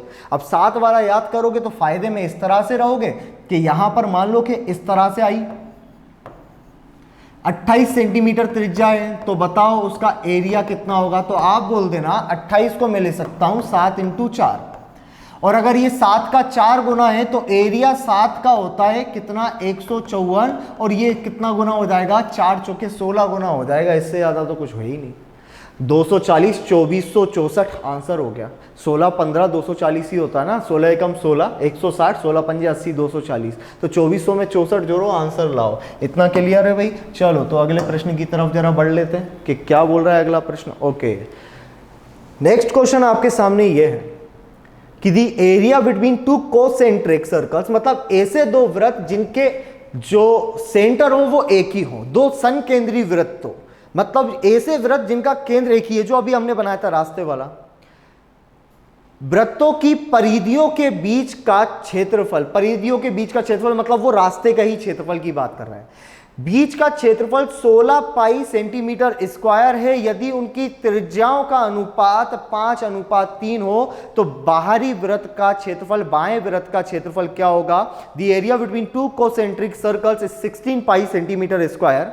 If the ratio of their radius is 5:3, what is the area of the outer circle. निकाल सकते हो या नहीं निकाल सकते। यहां पर एक सर्कल इस तरह से होगा और इसी के सेंटर से दूसरा सर्कल इस तरह से होगा। यहां आपसे बस यही तो बोल रहा है, आपसे क्या बोल रहा है कि इनकी परिधि, ये परिधि, ये परिधि, इनके बीच का क्षेत्रफल मतलब भाई रास्ते का क्षेत्रफल, यही तो हुआ, ये हुआ रास्ते का क्षेत्रफल। आपसे बोल रहा है रास्ते का क्षेत्रफल 16 पाई हो, हमें पता है कि रास्ते का क्षेत्रफल कैसे निकालना है, कैसे निकालना है, बाहर का क्षेत्रफल माइनस अंदर का क्षेत्रफल बराबर रास्ते का क्षेत्रफल। और क्या पूछ रहा है हमसे, उनकी त्रिज्याओं का अनुपात 5:3 हो। इसका मतलब सीधा सीधा ये है कि बाहर वाली जो होगी वो 5x होगी और अंदर वाली जो होगी वो 3x होगी। इसको 3x मान लो, इसको 5x मान लो। सोल्व करो, आंसर लाओ। कैसे करोगे, बाहर का area pi r square minus अंदर का एरिया पाई आर स्क्वायर बराबर में 16 पाई, यही दिया हुआ है। ये पाई कॉमन लूंगा, पाई से पाई काट दी और ये पाई कट गई। ये कितना हुआ 25x square minus 3x square is equal to 16। 25 में से 3 गए भाई, 25 में से कितने गए, 3 गए। यहां पर समझ लेते 3 नहीं 9, सॉरी 25 में से 9 गया तो बचा कितना 16। तो 16x स्क्वायर बराबर में 16, 16 से 16 कटा, x स्क्वायर बराबर में 1, तो x बराबर में कितना आएगा प्लस माइनस 1, लेकिन रेडियस माइनस में नहीं हो सकती इसलिए 1। अब 1 आई गया है तो इसका मतलब ये रेडियस बनी 5, और रेडियस अगर 5 बनी तो बाहर का क्षेत्रफल यही था, बाहर का क्षेत्रफल निकालूंगा पाई 5 का स्क्वायर मतलब कितना हो गया 25 पाई, 25 पाई सेंटीमीटर का स्क्वायर। ये भी क्लियर है, दो संकेंद्री रास्ते का क्षेत्रफल, इसके अलावा और कुछ नहीं। ठीक है भाई, यहां तक समझ में आ गया। नोट हाथों हाथ करते चलें, इतना टाइम नहीं है। नोट को क्या करें आप, जब मैं लिखवा रहा हूं तो हाल के हाल उसको समझें। सिर्फ समझना किसको, इसको समझना है। इसको तो लिखकर और आप खुद ही सोल्व कर सकते हो, और कोशिश करो कि खुद ही सोल्व करो, क्योंकि एग्जाम में मैं तो आऊंगा नहीं बताने, एग्जाम में कौन, सिर्फ आप ही उसको सोल्व करोगे। अगला प्रश्न देख लो। ओके, ये हमारे पास नेक्स्ट क्वेश्चन है, समझते हैं इसको क्या दिया हुआ है। What will be the area of the circle with circumference 35.2 centimetre, 35.2 centimetre परिधि वाले वृत्त का क्षेत्रफल क्या होगा। अब 35.2 परिधि दी है, हमारे हिसाब से परिधि होती है 22 पार्ट की वैल्यू, है ना, और एक पार्ट की निकलेगी यहां से वैल्यू। तो एक पार्ट की कितनी निकली, निकाल के देखें। 22 एकम 22 बचेगा 13, 22 छंग 132, मतलब ये हुआ कितना भाई, ये कितना हुआ 1.6 एक पार्ट की वैल्यू। और अगर हम त्रिज्या की बात करें तो वो होती है 7/2 पार्ट की वैल्यू, तो ये आ गया 0.8 इंटू 7। त्रिज्या का 0.8 गुना, अब त्रिज्या का 0.8 गुना क्या पूछा है, क्षेत्रफल ही पूछा है ना, तो बस 154 इंटू 0.8 का स्क्वायर कितना होगा, 0.8 का स्क्वायर 0.64। इतना सोल्व करो और आंसर लाओ, इसके अलावा तो कुछ और है नहीं। इसको क्या कर सकते हो, इसको बटे में 100 लिखोगे, काटोगे पीटोगे, उससे अच्छा है कि 64 का डायरेक्टली मल्टीप्लाई करो विथ ऑप्शन हेल्प। अगर मैं यहां से लास्ट डिजिट का मल्टीप्लाई करता हूं, 4 चौके 16 की 6 हासिल लग रही है 1, तो आंसर अभी प्रोबेबली ये हो सकता है। फिर अगर मैं 4 का मल्टीप्लाई 5 में करूं, 4 पंजे कितना हुआ 20, 4 छंग कितना हुआ 24, ये 2 4 और 1 कितना हुआ 5, दशमलव यही लगेगा 5 6, मतलब पूरा सोल्व करोगे तो 98.56 ही आएगा। करके देख लेना। ये कैसे किया मैंने, बस इतना शॉर्ट में कैसे किया, इसको लॉन्ग में भी करके मैं आपको बता देता हूं। मैंने आपको बताया था कि परिधि और व्यास का जो अनुपात होता है वो 22:7 होता है, मतलब परिधि हर वृत्त की 22 पार्ट की वैल्यू होती है और व्यास 7 पार्ट का वैल्यू होता है। त्रिज्या होती है 7/2 की। ये मुझे परिधि दी थी जो मुझे पता था 22 पार्ट की वैल्यू है। अगर मैं 22 से डिवाइड करता हूं तो एक पार्ट की वैल्यू मुझे चाहिए थी, त्रिज्या 7/2 से मल्टीप्लाई किया, त्रिज्या निकली 7 की 0.8 गुना, और अगर इसकी 0.8 गुना त्रिज्या निकली है तो एरिया इसके एरिया का 0.64 गुना होगा, इससे ज्यादा कुछ नहीं है। क्लियर है? इसको लॉन्ग में कराऊं? चलो, जरूरत नहीं पड़ेगी ना, कर लोगे ना। कैसे करना है फिर, तो ऐसे करना है हमें। 2 पाई r बराबर 35.2, 2 इंटू 22/7 इंटू r बराबर में 35.2। ये 22 से कितनी बार गया, वही कितनी बार जा रहा था ये 16 बार, तो यहां से दशमलव यहां से 10 कर दो तो ये गया 16 बार। 2 से कितनी बार गया, 8 बार गया। r बराबर आ गया 56/10, मतलब r की वैल्यू आई 22.6। अब आपको निकालना है पाई आर स्क्वायर, मतलब 22/7 इंटू 5.6 इंटू 5.6, 7 से गया 0.8 बार, लो कर लो मल्टीप्लाई, छोड़ दिया आपके पास, कर दो मल्टीप्लाई। समझ में आया? तो या तो इतना सा कैलकुलेशन या फिर इतना कैलकुलेशन, दोनों की डोर आपके हाथ में है, आपको जो समझ में आता है वो करो। मेरे हिसाब से इसको जरा ध्यान में रख लेना, क्योंकि ये सबसे ज़्यादा इंपॉर्टेंट चीज़ है। ठीक है, तो अगले क्वेश्चन की स्लाइड लगा लेते हैं फिर। ओके, समचतुर्भुज। समचतुर्भुज मतलब रोम्बस। अब रोम्बस से रिलेटेड प्रश्न क्या बोल रहा है समझो। The diagonal of a rhombus is 6 centimetre long. सबसे पहले एक रोम्बस बना लेते हैं। रोम्बस एक ऐसी आकृति होती है जिसकी चारों की चारों भुजाएं क्या होती हैं? समान होती हैं, है ना। तो ये चारों की चारों भुजाएं क्या होंगी? समान होंगी। एक समचतुर्भुज का विकर्ण 6 सेंटीमीटर लंबा है। ठीक है भैया, आप हो 6 सेंटीमीटर लंबे, हमने मान लिया। यदि उसका क्षेत्रफल 24 वर्ग सेंटीमीटर हो तो समचतुर्भुज की भुजा ज्ञात करना है। चलो भाई, इसका तो हमें क्या दे दिया? सिर्फ एक ही क्या दिया है? एक दे दिया हमें विकर्ण, और हमसे बोल रहा है कि अब बताओ, आपके पास एरिया भी है, आपको निकालना है भुजा की लंबाई, भुजा जो कि एक जैसी होगी। तो भुजा और विकर्ण की एक चीज अगर हम याद करें तो शायद ऐसा कुछ लिखा हुआ था कि d1 का स्क्वायर प्लस d2 का square is equal to 4a का स्क्वायर। चेक करना अपने रजिस्टर पर, अगर नोट किया हो, नोट्स बनाए होंगे, तो d1 square plus d2 square is equal to 4 of a square, जहां पर a इसकी भुजा होती है भाई। 6 हमारे पास है, इसका एरिया दिया हुआ है, और एरिया क्या होता है? एरिया और कुछ नहीं होता, 1/2 इंटू d1 इंटू d2 होता है। एरिया दिया हुआ है 24 बराबर में 1/2 इंटू 6, ये गया 3 बार, 3 से गया 8 बार। इसका मतलब d2 की वैल्यू दोस्तों कितनी आ गई? 8। अब d2 की वैल्यू अगर 8 है तो हम समझ लेते हैं कि क्या होगा। अब d2 की वैल्यू मेरे पास आई है 8, तो देखो d1 का स्क्वायर, d1 हो गया 6, तो 6 का स्क्वायर हुआ 36, ये हुआ 64, बराबर में 4 ऑफ a का स्क्वायर। 36 और 64 कितना हो गया? 100, बराबर में 4a स्क्वायर। 4 से गया भाई 25 बार, और 25 किसका स्क्वायर होता है? 5 का। तो a बराबर आई 5, और पूछा भी तो यही था कि इसकी भुजा ज्ञात करो, तो कर दी इसकी भुजा ज्ञात, 5 सेंटीमीटर। सर ये क्या हुआ? हवा में कुछ नहीं हुआ। कल सारी चीजें यहां पर डिस्कस की गई थी कि भाई ऐसा कंडीशन होगी तो हम ऐसे करेंगे। अगर हमारे पास 2 विकर्ण हैं एक समचतुर्भुज के, और हमसे अगर किसके बारे में पूछ रहा है? उसकी भुजा के बारे में पूछ रहा है, तो फॉर्मूला ये है ना, d1 का स्क्वायर प्लस d2 का square is equal to 4 of a का स्क्वायर।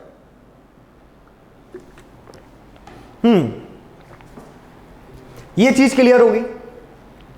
एक तो हमें विकर्ण दिया था, लेकिन विकर्ण के साथ अगर आपको एरिया दिया हुआ है, क्षेत्रफल दिया हुआ है, तो इतना तो पता है कि दूसरा विकर्ण तो आप निकाल ही सकते हो। 2 विकर्ण हो, भुजा निकालनी हो, d1 का स्क्वायर प्लस d2 का square is equal to 4 of a का स्क्वायर। बस इतना ही, इससे ज्यादा कुछ नहीं है। समझ में आ गया? सारी चीजें क्लियर हैं। आगे बढ़े अगले प्रश्न की तरफ। तो ये रहा आपके पास अगला प्रश्न। इसके बारे में भी मैं समझा चुका हूं, सब कुछ पढ़ा चुका हूं। सिर्फ अब क्वेश्चंस देखने हैं, उनको रिलेट करना है, ये कहां से कनेक्ट होंगे, और जहां से कनेक्ट हो वहीं से आंसर देना है। If the centroid of triangle ABC is G। कल मैंने आपको सेंट्रोइड के बारे में बताया था, मैंने इसके केंद्रक के बारे में बताया था। यदि एक आपके पास त्रिभुज हो, क्या बोल रहा है? ABC का केंद्रक G है और 12 सेंटीमीटर लंबी माध्यिका AD है, तो AG का मान क्या होगा? ये भाई, ये हो गया A, ये हो गया B, ये हो गया C। माध्यिकाओं की अगर बात करो तो ये बोल रहा है कि AD एक माध्यिका है, ये हमने मान ली, ये AD एक माध्यिका हो गई।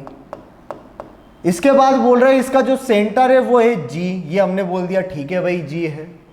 ये बोल रहे हैं यहां से लेकर यहां तक की जो लंबाई है वो 12 सेंटीमीटर है, हमने बोल दिया ठीक है भाई आप 12 सेंटीमीटर हो। किसकी वैल्यू? इसकी वैल्यू फाइंड करके बताओ। सिर्फ इतने की वैल्यू हमें पता करनी है, ठीक है ना। तो कल हमने देखा था ना, जब एक त्रिभुज की माध्यिकाएं जहां पर एक दूसरे को इंटरसेक्ट प्रतिच्छेद करती हैं, उस प्रतिच्छेद बिंदु को ही उसका केंद्रक, उसका सेंट्रोइड बोला जाता है। और सेंट्रोइड इस माध्यिका को 2:1 के अनुपात में विभाजित करता है। मतलब ये होगी 2 पार्ट की वैल्यू, ये होगी 1 पार्ट की वैल्यू। टोटल कितने पार्ट बने, आप बोल दो 3 पार्ट, तो 3 पार्ट की 12 है ना, एक पार्ट की ऐसे ही पता करोगे ना, कितनी हो गई 4, 3 पार्ट की 12 तो एक पार्ट की 4, और भाई एक पार्ट की अगर 4 आ ही रही है तो हमसे पूछा गया है कि इसकी द लेंथ ऑफ एजी कितने पार्ट की वैल्यू, 2 की, एक की 4 तो 2 की 8। ऑप्शन नंबर 4 आपका आंसर हो गया। यहां तक सारी चीजें क्लियर है, बड़ी ही स्मूथली सारे क्वेश्चन होते जा रहे हैं, कोई बड़ा क्वेश्चन नहीं है। देखो मैं आपको एक बात बताऊं कि हर चैप्टर में कोई ऐसा कोई बड़ा सा क्वेश्चन नहीं होता, बड़ा बनाने वाले हम ही होते हैं जब हमको कंसेप्ट पता ना हो। अगर हमें सभी के कंसेप्ट पता है, फॉर्मूले याद हैं, हर चीज़ कैसे कहाँ से कनेक्ट होगी ये चीज़ का हमें पता है, इसका मतलब हम उस प्रश्न को आसानी से सोल्व कर सकते हैं। चलो भाई ये हमारे पास दिया हुआ है, इसको समझ लेते हैं ये क्या है। एक समांतर चतुर्भुज की निकटवर्ती भुजाएं, समांतर चतुर्भुज मतलब पैरेललोग्राम और निकटवर्ती मतलब एडजेसेंट। एक समांतर चतुर्भुज ये हम बना लेते हैं, ये हमारी समांतर चतुर्भुज हो गया जिसकी निकटवर्ती भुजाएं मतलब एडजेसेंट साइड ये होंगी। एक समांतर चतुर्भुज की निकटवर्ती भुजाएं 36 सेंटीमीटर और 27 सेंटीमीटर है। इसको हमने मान लिया ये 36 सेंटीमीटर होगी और इसको हमने मान लिया ये कितनी होगी 27 सेंटीमीटर होगी। भाई ये 36 हो गई, ये 27 हो गई। तदनुसार यदि उस चतुर्भुज की छोटी भुजाओं की बीच की दूरी 12 सेंटीमीटर हो, अच्छा छोटी भुजाओं के बीच की दूरी ना ये 27 है तो ये भी कितनी होगी 27 होगी, और छोटी भुजा तो यही होगी, छोटी भुजा तो यही होगी। तो इसकी जो दूरी है वो हमसे दे रहा है, अब इसकी दूरी दोस्तों होगी ये, समझो इसको, इसकी दूरी होगी ये, जो यहां पर कितने डिग्री का कोण बना रही होगी 90 डिग्री का कोण बना रहा होगा ये। इसके बीच की दूरी बोल रहा है कि 12 सेंटीमीटर है, तो ये बताओ कि बड़ी भुजाओं के बीच की दूरी मतलब ये 36 वाले के बीच की जो दूरी है जो यहां पर 90 डिग्री के कोण बनाएगी वो कितना होगा। अच्छा एक बात बताओ, समांतर चतुर्भुज है, ये भी समांतर चतुर्भुज है, ठीक है, इसको अगर ऐसा बना दूं तो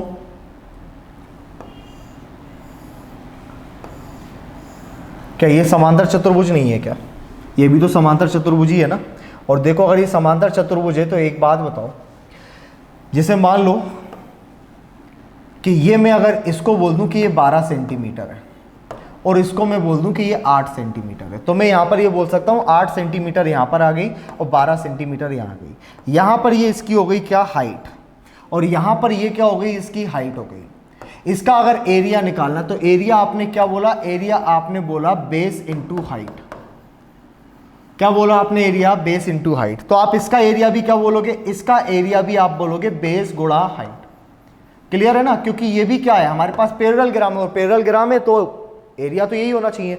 और अभी अभी मैंने बताया था कि आप किसी भी आकृति को कितना ही क्यों ना घुमा लो, किसी भी आकृति को कितना ही क्यों ना घुमा लो, उसके क्षेत्रफल पर कोई प्रभाव नहीं पड़ने वाला। जैसे अगर ये एक आयत है तो आयत की भुजा 4 और 3 यहां पर है, इसको अगर मैं घुमा दूं तो ये आयत अगर ऐसा बन गया, ये 3 हो गई, ये 4 हो गई, क्या इसका एरिया चेंज हो गया क्या, नहीं भाई इसका एरिया तो चेंज होगा ही नहीं। तो एक बात बताओ कि जो एरिया किसका होना चाहिए, ये 36 है हमारे पास। अगर मैं आपसे बोलूं कि यहां पर एक हाइट हो और इसको अगर मैं ऐसा कर दूं तो ये 27 इंटू 12 है, ये आधार नहीं हुआ क्या, और ये ऊंचाई नहीं हुई क्या, और अगर ये आधार और ये ऊंचाई हुई तो 27 गुणा 12 क्या इसका क्षेत्रफल नहीं होगा क्या। और अगर इसका क्षेत्रफल है तो यहां पर 36 इंटू एच इसका क्षेत्रफल नहीं होगा क्या, 36 इंटू एच इसका क्षेत्रफल होगा इसका, क्योंकि ये आधार है ये ऊंचाई है। क्षेत्रफल चेंज होगा क्या, नहीं होगा। तो मैं ये बोल दूं दोनों बराबर होंगे, ये आधार ये ऊंचाई गुणा ये आधार ये ऊंचाई दोनों क्या होंगे, बराबर होंगे। बस 12 तिया 36 3 नाम 27, एच की वैल्यू 9 आ गई। यहां पर ये आपका आंसर हो गया। इसको आप लिख लेना, अगर लिखना चाहो तो लिख लेना। एक पैरेललोग्राम में, इन अ पैरेललोग्राम अगर मैं इसको मान लूं कितना परपेंडिकुलर, या हाइट 1 मानूं और इसको मानूं बेस 1 और इसको मान लूं मैं हाइट 2 और इसको मान लूं मैं बेस 2, तो यहां पर एक और चीज होती है कि H1 इंटू B1 बराबर होगा H2 इंटू B2 के, कोई नई बात नहीं है। H1 इंटू B1 बराबर होगा H2 इंटू B2 के, और ये दोनों बराबर क्या है, सिर्फ ये है एरिया ऑफ पैरेललोग्राम, मतलब किसका क्षेत्रफल, ये हो गया हमारा समांतर चतुर्भुज का क्षेत्रफल। तो हर एक चीज को बस कनेक्ट करते चलो कि कहां से क्या चीज कनेक्ट हो रही है। ये अगर इन दोनों का मल्टीप्लाई एरिया होगा तो भाई ये भी तो बेस और ये भी हाइट है, तो इन दोनों का मल्टीप्लाई भी क्या होगा, इन दोनों का मल्टीप्लाई भी एरिया होगा। तो यहां पर इस तरह का कोई भी प्रश्न आए तो आप ये वाली क्या कर सकते हो, आइडेंटिटी लगा सकते हो और आंसर ला सकते हो। क्लियर है, इसको नोट कर लेना, बड़ी इंपॉर्टेंट चीज है ये। अगले प्रश्न पर आता हूं मैं, यहां पर देखो अगले प्रश्न, अगली स्लाइड ये है आपके पास। एक वर्ग की भुजा 14 सेंटीमीटर है। वर्ग के अंतवृत्त और परिवृत्त की त्रिज्याओं का अनुपात ज्ञात कीजिए। The length of a side of a square is 14 centimetre. Find the ratio of ready कब बोलते हैं, जब एक से ज्यादा होती है, of in circle and circum circle of the square. यहां पर 14 का कोई लेना देना ही नहीं है। इनर सर्कल और सर्कम सर्कल की जो रेडियस होती है एक स्क्वायर में वो 1/√2 होती है, पढ़ चुके हैं। डायरेक्टली आंसर लगाओ 1/√2, आगे बढ़ो। ठीक है, अगला प्रश्न। ओके, वेरी इंपॉर्टेंट क्वेश्चन, समझो इस क्वेश्चन को। ये क्वेश्चन हमसे क्या बोल रहा है, ये क्वेश्चन हमसे बोल रहा है the area of circle is equal, the area of circle is equal to the sum of the areas of two triangles whose side in centimeter are 35, 53, 66 and 33, 56, 65 respectively. What is the radius of the circle? आपसे बोला जा रहा है किसी वृत्त का क्षेत्रफल दो त्रिभुजों के क्षेत्रफलों के योग के बराबर है, जिनकी भुजाएं क्रमशः 35, 53, 66 तथा 33, 56 और 65 है। और वृत्त की त्रिज्या ज्ञात करनी है भाई, कि वृत्त की त्रिज्या क्या होगी। अब वृत्त की त्रिज्या के लिए तो हमें सबसे पहले ये दिया हुआ है कि इन दोनों का जो भी एरिया निकलेगा उसका सम करोगे, तो उनका जो सम करोगे वो किसका एरिया निकलेगा, एक वृत्त का, मतलब सर्कल का। पाई आर स्क्वायर के इक्वल रखोगे आ जाएगा। लेकिन यहाँ समझने वाली बात यहाँ है कि यहाँ पर जो दोनों जो हमको ट्राइंगल दिए हुए हैं, जो हमको दोनों ट्राइंगल दिए हुए हैं भाई, वो दोनों ट्राइंगल विषमबाहु त्रिभुज हैं, क्योंकि इनकी भुजाएं देखो तीनों अलग अलग हैं। इसको हम मान लेते हैं 35, इसको मान लेते हैं 53, तो ये हो जाएगी 66। इसको हम मान लेते हैं 33, ये होगी 56, तो ये हो जाएगा कितना, 65। क्लियर है, इतना होगा। अब यहां समझो, क्योंकि हमें इसकी तीनों की तीनों भुजाएं पता है, इसका मतलब इन दोनों का जो एरिया निकलेगा वो निकलेगा हेरो के फॉर्मूले से। तो ये क्वेश्चन मैं पूरा नहीं कराऊंगा, ये सिर्फ आपको मैं यहां पर एक कंसेप्ट बता दूंगा, उसका आंसर आपको करना है। भाई इसमें लगेगा हेरो का फॉर्मूला, मतलब आप ये लगाओगे एस माइनस ए, एस माइनस बी और एस माइनस सी, प्लस इसका आप एरिया लगाओगे एस माइनस ए, एस माइनस बी और एस माइनस सी, और बराबर में क्या करोगे, क्योंकि ये बोल रहा है कि दोनों त्रिभुजों के क्षेत्रफल के बराबर है वृत्त का क्षेत्रफल, बराबर में रख देना भाई पाई आर स्क्वायर। आर की वैल्यू यहां से निकाल लोगे। अब एस का तो पता है ना, एस बराबर क्या होता है, एस बराबर होता है A plus B plus C divided by 2, सीख चुके हैं। मतलब इन तीनों को जोड़ो, डिवाइडेड बाई 2 करो तो आंसर आएगा। ऐसे इन दोनों तीनों को जोड़ो, डिवाइडेड बाई करो तो आंसर सेम आएगा। दोनों के क्या निकालो, एरिया निकालो, आर स्क्वायर की वैल्यू निकालो। ये मैं आप पर छोड़ता हूं, निकाल लेना। ऑप्शन में से आंसर बिल्कुल दे देना। यहां से एक नई चीज आपको सीखने को मिलेगी अगर आप दिमाग लगाओगे तो। चलो मैं बढ़ रहा हूं अब अगले प्रश्न की तरफ। ओके, अगला क्वेश्चन देखो, परसेंटेज से रिलेटेड प्रश्न है। क्या बोल रहा है, the length of a rectangular form is increased by 20% and it's width is decreased bye 20%. Such that the new area becomes 192 square meter. What is the original area of the rectangle? एक आयताकार खेत की लंबाई 20% बढ़ा दी जाए और चौड़ाई 20% घटा दी जाए तो इसके आयत का क्षेत्रफल 192 वर्ग मीटर होगा। मूल आयत का क्षेत्रफल क्या है? मतलब आपसे ये बोल रहा है कि अगर एक आयत की लंबाई L हो, B हो, इसको अगर मैं 20% बढ़ा दूं तो इसको 20% बढ़ाऊंगा तो ये हो जाएगी 120% ऑफ L। इसका शॉर्ट भी बताऊंगा मैं, मतलब इसको आप लिख सकते हो 1.2L। और B को आप कितना कर दो, B को आप कर दो 20% माइनस, तो ये हो जाएगा 80% ऑफ B। ये कितना हो गया 0.8 ऑफ बी। और जब ये दोनों चीजें होती हैं तो एरिया क्या हो जाता है इन दोनों का मल्टीप्लाई 1.2 एल या 12/10 एल गुणा 8/10 बी बराबर में हो जाता है 192। आपसे पूछ रहा है कि रियल जो एरिया है वो कितना होगा, मतलब एल इंटू बी कितना होगा, ये आपको बताना है। तो देखो एल इंटू बी हम ज्ञात करेंगे यहां से, ये कितना हुआ, ये हमने दशमलव तो काट दी, ये 12 से अगर डिवाइड हो रहा है तो देख लेते हैं एक बार। ये 12 से गया कितनी बार भाई, ये 12 से गया 12 एकम 12, 12 छिंग 72, 8 से गया ये 2 बार, यहां बचा सिर्फ एल गुणा बी बटे 100 बराबर में कितना 2, एल गुणा बी बराबर में 100 का मल्टीप्लाई कर दो, कितना बना 200, ये आपका आंसर हुआ 200। तो यानी जो नया जो मतलब पुराना जो भी क्षेत्रफल था, मूल आयत का क्षेत्रफल, वो 200 स्क्वायर मीटर में था, मतलब आंसर आना चाहिए नन ऑफ दीज। यहां तक क्लियर है क्या, यहां तक क्लियर है। परसेंटेज में एक बड़ी अच्छी चीज सिखाई हुई है, वो आप यहां पर अप्लाई करोगे तो और मजा आएगा। ये तो शॉर्ट में, मतलब शॉर्ट में नहीं है, ये कंसेप्ट है कि इस तरह से क्वेश्चन का आंसर निकालना। लेकिन होता क्या है यहां समझो, अगर मैं आपसे ये बात बोलूं कि आयत का क्षेत्रफल की अगर मैं आपसे बात करूं कि आयत का क्षेत्रफल क्या होता है, तो आप बोलोगे लंबाई गुणा चौड़ाई। ठीक है भाई। अगर मैं आपसे ये बोलूं कि इसकी लंबाई को मैं 10% से बढ़ा देता हूं और इसकी चौड़ाई को भी मैं 10% से अगर बढ़ा दूं, तो बताइए इसके एरिया पर क्या फर्क पड़ेगा। तो देखो क्षेत्रफल बराबर डिपेंड करता है लंबाई इंटू चौड़ाई के। इस बात का ध्यान रखना कि जब भी कोई भी तीसरी चीज दो चीजों से इस प्रकार से जुड़ रही हो कि वो दो चीजें आपस में मल्टीप्लाई से कनेक्टेड है, जब भी दो वस्तुएं, दो आपके पास वैल्यूज हैं, वो आपस में मल्टीप्लाई से कनेक्टेड है, तो इस बात का मतलब यह है अगर इसको आप 10% से बढ़ाओगे और इसको भी आप 10% से बढ़ाओगे तो एक फॉर्मूला होता है परसेंटेज में a plus B plus a into B upon 100%। तो इसके टोटल में इस पर कितना प्रभाव पड़ेगा, इस पर इतना प्रभाव पड़ेगा। यदि मैं लंबाई को भी 10% से बढ़ाऊं, चौड़ाई को भी 10% बढ़ाऊं, तो मैं फॉर्मूला लगाऊंगा 10 प्लस 10 इंटू 10 बटा 100 और ये रहा परसेंटेज, ये कटा सारा, ये कितना आया 20 और 1 21%।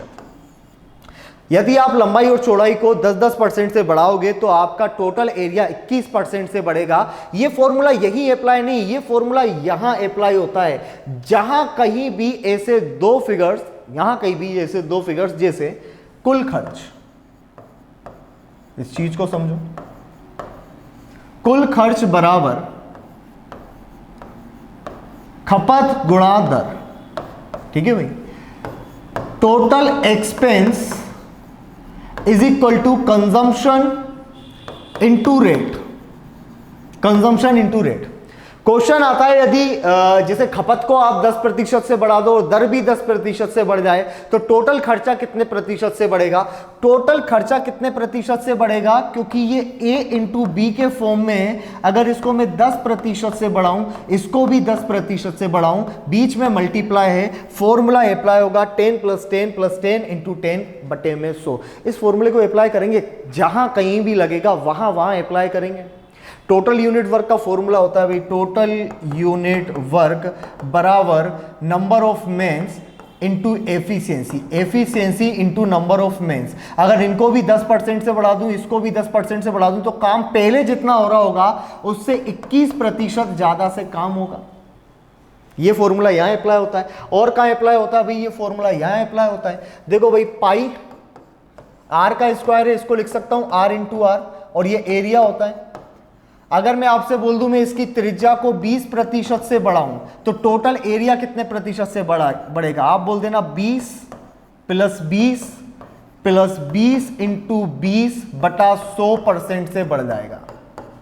20 और 20 40 और 4 44% से बढ़ जाएगा। तो जहां कहीं भी दो क्या लगे भाई, दोनों के बीच में अगर मल्टीप्लाई दिखाई दे रहा है और परसेंट से पूछ रहा है कोई क्वेश्चन, तो बस ये लगा देना और आपका आंसर हो जाएगा। नेक्स्ट प्रश्न की तरफ चलता हूं भाई। नेक्स्ट क्वेश्चन क्या है समझे। यहां पर ये आपके पास नेक्स्ट क्वेश्चन है, ओके, किसी कमरे के फर्श की माप 4 मीटर इंटू 3 मीटर है, मतलब ये एक आयत है और फर्श की माप 4 इंटू 3 है, ये 4 हो गया, ये 3 हो गया। उसकी ऊंचाई भी दी हुई है कि 3 मीटर उसकी ऊंचाई है। कमरे की दीवारों तथा छत पर रोगन किया जाना है, मतलब इस तरह का, फिर तो वो कमरा हो गया, तो ये हम बोल सकते हैं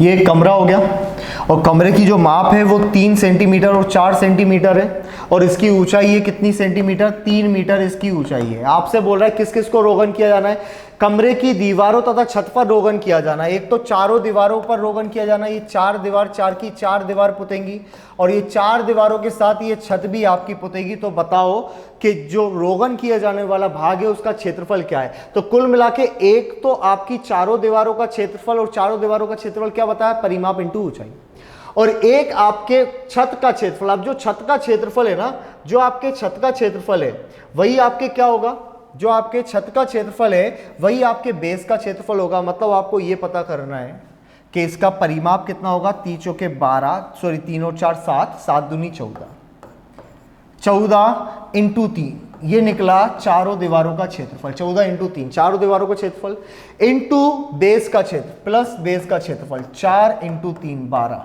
14 तिया 42 प्लस 12 बराबर में 54 मीटर का स्क्वायर। अब यहां समझो एक और क्वेश्चन इससे बनता है। अभी तो आपने सिर्फ ये निकाला है कि आपको कितना एरिया रंगना है, हो सकता है वो आपसे ये भी बोल दे कि बताओ रंगने के कितने रुपए लगेंगे टोटल, यदि जो रेट दी हो, जो दर हो आपके पास, वो दर किस हिसाब से हो, वो दर हो मान लो 5 रुपए प्रति मीटर स्क्वायर के हिसाब से। मतलब पर स्क्वायर मीटर पोतने के अगर 5 रुपए लगे। ये क्वेश्चन की अगली लाइन हो सकती थी कि कमरे की दीवारों तथा छत पर रोगन किया जाने वाला है, आपसे ये पूछ सकता था रोगन किए जाने वाले भाग का क्षेत्रफल क्या होगा, और ये पूछा जा सकता है कुल खर्चा कितना आएगा यदि रोगन करने का जो दर होती है, जो रेट होती है, वो 5 रुपए प्रति मीटर स्क्वायर है। तो आप क्या बोलते, 1 मीटर स्क्वायर के 5 रुपए लगेंगे, तो 54 मीटर स्क्वायर के लगेंगे 5 रुपए प्रति मीटर स्क्वायर। ये मीटर स्क्वायर से मीटर स्क्वायर कटा, 54 इंटू 5 मतलब 270 रुपए लगेंगे यहाँ पर। और ये 50 होता तो हम 2700 कर देते भाई, अगर ये 50 होता तो कितने कर देते हम, 2700 कर देते। क्लियर हुआ, बड़ा सिंपल सा क्वेश्चन है। यहाँ पर रेट जब पूछी जाती है सिर्फ एरिया निकालो। वो हमने रास्ते का जो क्षेत्रफल जब हमने देखा, मान लो उधर पेवर्स लग रहे होते रास्ते में, तो हमसे ये भी पूछ लिया जाता कि पेवर्स लगाने का खर्चा अगर इतने रुपए प्रति मीटर स्क्वायर के हिसाब से, तो बताओ कुल खर्चा कितना आएगा।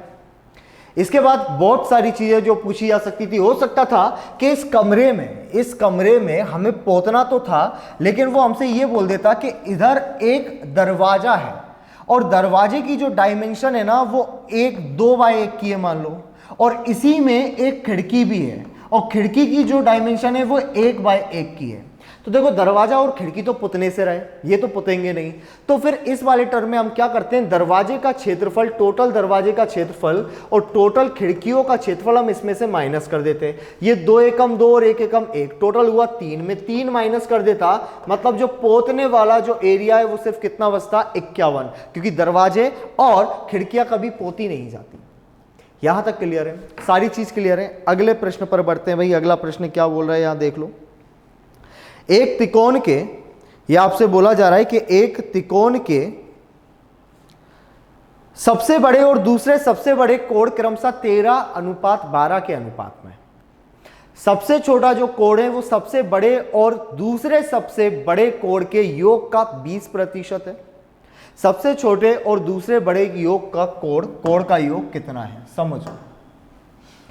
हमसे बोल रहा है कि यहां पर एक त्रिकोण है, हम मान लेते हैं कि कोई भी त्रिकोण, यहां पर अगर ऐसा हो गया, हम मान लेते हैं ये हमारे पास एक त्रिकोण है। ये बोल रहा है ये जो त्रिकोण है उसके बड़े और दूसरे बड़े कोण का माप कितना है, 13 और 12। ये मान लेते हैं ये 13 हो गया और ये 12 हो गया, ठीक है, रेशियो है। वो बोल रहा है जो सबसे छोटा जो है वो सबसे बड़े और दूसरे बड़े कोण का 20% है। ये जो है ना वो इसका 13 + 12 का मतलब 25 का सिर्फ कितना परसेंट है, 20% है। अब 25 का 20% है मतलब ये कितना हो गया, 5 हो गया। ये इसका रेशियो निकल गया। त्रिभुज के अगर तीनों कोण आपके पास है तो ये एक समकोण त्रिभुज हो गया, क्योंकि एक समकोण त्रिभुज की भुजाओं के अनुपात है भाई, ये 5, 12 और 17 होता है। तो ये 5 हुआ, ये 12 हुआ और ये 13 हुआ। देखो 5 का स्क्वायर 12 का स्क्वायर करोगे तो 13 का स्क्वायर रहेगा। ठीक है, अब ये बोल रहा है कि अब यहां पर तो हमें पता नहीं है, यहां पर तो हमें कोण ही पता है कि भाई कोण क्या है। तो ये होगा 5, ये होगा 12 और ये होगा कितना, 13 के अनुपात में। लेकिन हमें इतना पता है कि त्रिभुज के तीनों कोणों का योग कितना होता है, 180 डिग्री। तो हम क्या बोल सकते हैं, 5x + 12x + 13x बराबर में 180 डिग्री। x की वैल्यू निकालेंगे, कितना होगा, 5 और 12 17 और 13 30x बराबर में 180 और यहां x बराबर में आपका कितना आया, 6। अब देखो भाई x बराबर 6 आ गया। आपसे पूछ रहा है सबसे छोटे और दूसरे सबसे बड़े कोण।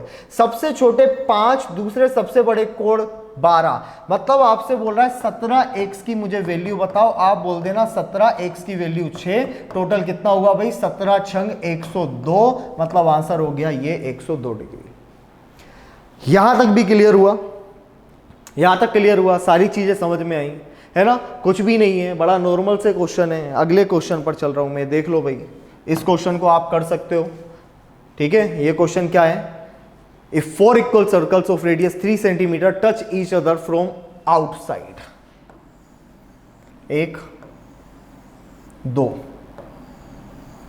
3 4, सबकी त्रिज्या कितनी है, 3 सेंटीमीटर। ये 3 होगी, ये 3 होगी, ये 3 होगी, ये 3 होगी, ये और ये सारी की सारी 3। ठीक है भाई, क्या पूछ रहा है, तो उन 4 वृत्तों से घिरा हुआ संपूर्ण क्षेत्रफल, मतलब आपसे ये बोल रहा है, आपसे ये बोल रहा है कि बताओ इसका एरिया कितना होगा। और हमें पता है कि इसका एरिया कितना होगा, 3 और 3 6 है ना, यही करोगे, 3 और 3 6 कितना होगा, 36 माइनस ये 3 सेंटीमीटर वाला एक पूरा का पूरा गोला बनेगा। तो इसको क्या लिखोगे आप, πr², मतलब पाई 9। यहां से 9 अगर कॉमन ले लो तो क्या बचा, 4 माइनस का पाई। बस इतना सा ये आंसर है इसका, 94 माइनस पाई इसका आंसर होगा। मैं पहले ही बता चुका हूं कि एक वर्ग के क्षेत्रफल में से एक वृत्त का क्षेत्रफल माइनस कर देना जब भी इस तरह की कोई भी आकृति आपको दिखाई पड़े। चलो अगले की बात कर लेते हैं। अगला क्या है भाई, आपसे बोला जा रहा है कि एक कमरे के फर्श की लंबाई उसकी चौड़ाई से 20 मीटर अधिक है। इसको सोल्व कर लेते हैं। हमसे बोल रहा है कि एक कमरे, the length of the floor of a room is 20 metre less than 20 metre more than its width. एक कमरे के फर्श की लंबाई जो है उसकी चौड़ाई से 20 मीटर अधिक है। उसके फर्श का क्षेत्रफल तब भी अपरिवर्तित रहता है जब लंबाई 10 मीटर कम कर दी जाती है और चौड़ाई 5 मीटर बढ़ा दी जाती है। तो हम लंबाई और चौड़ाई में मान लेते हैं एक कमरे के फर्श की लंबाई उसकी चौड़ाई से 20 मीटर अधिक है। तो अगर चौड़ाई x हुई तो लंबाई होगी कितनी, x + 20। सेकेंड कंडीशन में बोल रहा है आपसे उसके फर्श का क्षेत्रफल तब भी अपरिवर्तित रहेगा जब लंबाई 10 मीटर कम कर दी जाए। यदि इसकी लंबाई 10 मीटर कम कर दूं तो 10 मीटर कम मतलब ये होगी x + 10, और इसकी चौड़ाई क्या कर दी जाए, 5 मीटर बढ़ा दी जाए, मतलब x + 5। ये दोनों कंडीशन कर दी जाए तो भी इसका एरिया जो है, क्षेत्रफल जो है अपरिवर्तित रहेगा। इसका सीधा सा मतलब ये है कि x + 20 × x, ये वाला क्षेत्रफल बराबर होगा x + 10 और x + 5 के बराबर। इसको सोल्व करके आप आंसर ला सकते हो भाई। ये होगा x² प्लस का कितना हुआ, 20x, बराबर में ये देखो ये x² हुआ, प्लस का x का 5 में करूंगा तो 5x प्लस 10x और प्लस का कितना हुआ, 50। ये x² से x² कैंसिल हो गया, ये कितना बचा, 10 और 5 कितना हो जाएगा, 15। 15 यहां पर आकर माइनस होगा, बचेगा कितना, 5x। 5x बराबर में 50, तो x बराबर में आपका आया 10। अब देखो x बराबर 10 है, फर्श का क्षेत्रफल कितना है, फर्श का क्षेत्रफल कितना है अभी पता कर लेते हैं। x बराबर अगर 10 हुआ तो यहां पर रखोगे तो ये आएगा कितना, 10, और यहाँ 10 रखोगे तो ये आएगा कितना 30, और 10 और 30 कितना हो गया टोटल 300 हो गया। ये आपका आंसर हो गया 300 स्क्वायर मीटर। यहाँ तक क्लियर है भाई, यहाँ तक क्लियर है, समझ में आ गया। चलो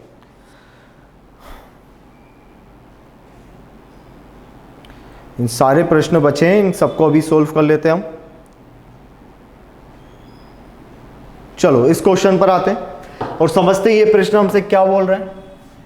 ठीक है, क्वेश्चन है आपका कि एक तार को जब एक वर्ग के रूप में मोड़ा जाता है तो उसके द्वारा घिरा क्षेत्रफल 484 वर्ग सेंटीमीटर है। A wire when went in the form of a square enclose an area of 484 square centimetre, what will be the enclosed area when the same wire is bent into the form of a circle. यदि तो तार द्वारा घिरा क्षेत्रफल क्या होगा यदि इसी तार को एक वृत्त के रूप में मोड़ा जाए। तो मैंने आपको एक बात बताई थी कि यदि एक तार को मोड़कर दूसरी आकृति जब भी बनाओगे तो उसके परिमाप समान होंगे। अब कौन से दो आकृति को आप कर रहे हो, तो आप बोल दो मैं वर्ग से वृत्त बना रहा हूं, इसका मतलब ये हो गया कि भाई कहां है वर्ग का जो परिमाप होगा, वर्ग का जो परिमाप होगा वो बराबर होगी वृत्त की परिधि। यही होगा क्योंकि तार को मोड़ा है, समझा हुआ है हमने।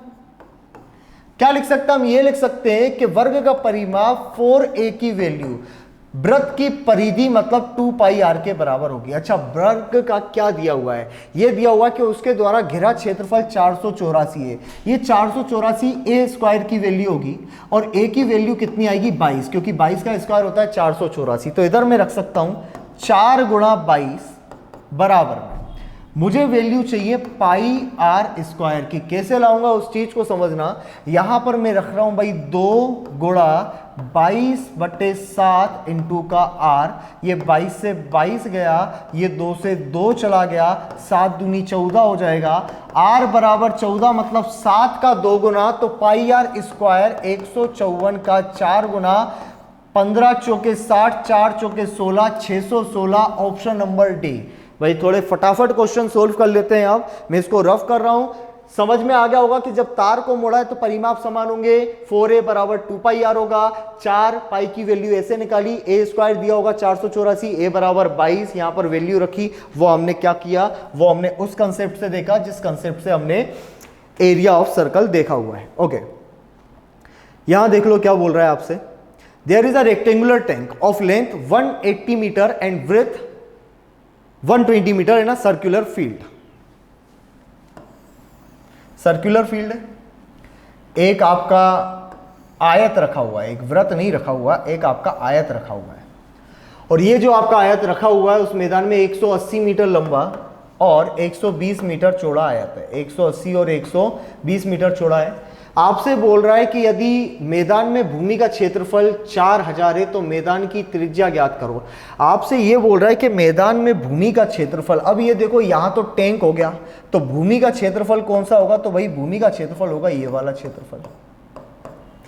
अगर ये क्षेत्रफल टोटल कितना है, ये क्षेत्रफल दिया हुआ है 40,000, तो आपसे पूछ रहा है कि मैदान की त्रिज्या ज्ञात करो। भाई तो मैदान की त्रिज्या ज्ञात करने के लिए क्या करोगे, मैदान का, पूरे मैदान का आपको पता होना चाहिए एरिया। अच्छा, इस एरिया की बात की गई है तो ये एरिया बना कैसे होगा, पूरे के पूरे सर्कल के एरिया में से, मतलब पाई आर स्क्वायर में से ये अगर मैं माइनस कर दूं 120 इंटू 180 माइनस कर दूं तो मेरे पास भूमि का क्षेत्रफल आएगा कितना, आएगा 40,000। ये पाई आर स्क्वायर ऐसे का ऐसे। इसको अगर मैं मल्टीप्लाई करूं तो 18 एकम 18, 180, 18 दूनी 36, 216। तो ये बना 216 बराबर में 40,000। पाई आर स्क्वायर बराबर में 40,000 प्लस 216, ठीक है भाई, और ये 00। पाई आर स्क्वायर बराबर ये कितना हो गया 616 अच्छा एक बात बताओ, क्या मैं इसको ये लिख सकता हूं क्या 616 इंटू 100, क्योंकि देखो 616 से मुझे याद आ रहा है कि 616 14 का होता है। 616 जो एरिया होता है वो 14 का होता है, और सिर्फ इसका 100 अगर गुना हो रहा है, इसका मतलब रेडियस सिर्फ 10 गुना होगी। अगर एरिया 100 गुना है तो ये रेडियस 10 गुना होगी, मतलब 140 मीटर। ये आपका आंसर हो गया। और समझ में नहीं आया तो आप क्या कर सकते हो भाई, आप ये कर सकते हो 22/7 r का स्क्वायर 616 इंटू कर दो 100।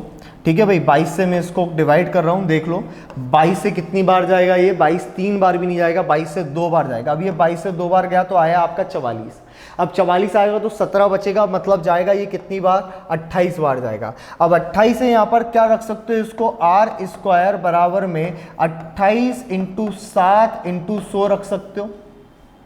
क्लियर है, 28 इंटू 7 इंटू 100 रखोगे तो 28 इंटू 7 कितना होगा, 7 दूनी 14 और 56 196 इंटू 100। और r की वैल्यू निकालोगे तो r की वैल्यू कितनी निकलेगी, वही 14 इंटू 10, मतलब आ गया 140। तो या तो कंपेयर कर लो या सोल्व कर लो, दोनों तरीके आपके पास है। क्लियर हुआ, यहाँ पर इसका क्षेत्रफल दिया गया था, इसका क्षेत्रफल। अब आप बोलो कि सर इधर त्रिज्या कैसे निकालेंगे, तो देख लो भाई, यहाँ से लेकर यहाँ तक की दूरी, यहाँ से लेकर यहाँ, यहाँ से लेकर यहाँ, अगर ये बिल्कुल सेंटर में है तो यहाँ से लेकर यहाँ तक की दूरी होगी त्रिज्या, और ये हो गया इसका क्या, व्यास। ठीक है, और ये जो इसका व्यास होगा वो भी इसके, अब हो भी सकता है और नहीं भी हो सकता, क्योंकि हम ये मान सकते हैं कि इसका जो ये होगा वो अगर यहाँ हो गया तो यहाँ से लेकर यहाँ तक की जो चीज़ होगी वो त्रिज्या हो भी सकती है, नहीं भी हो सकती, क्या पता ये सेंटर में हुआ या नहीं हुआ। तो यहाँ पर हम इस चीज़ को क्लियर नहीं कर सकते। अगले प्रश्न पर बढ़ता हूँ भाई मैं, यहाँ देख लो, वही क्वेश्चन है, एक तार को वर्ग के रूप में मोड़ा गया है जिसका क्षेत्रफल 81 है, तो भुजा होगी 9, और भुजा 9 है तो परिमाप होगा 9 चौके 36।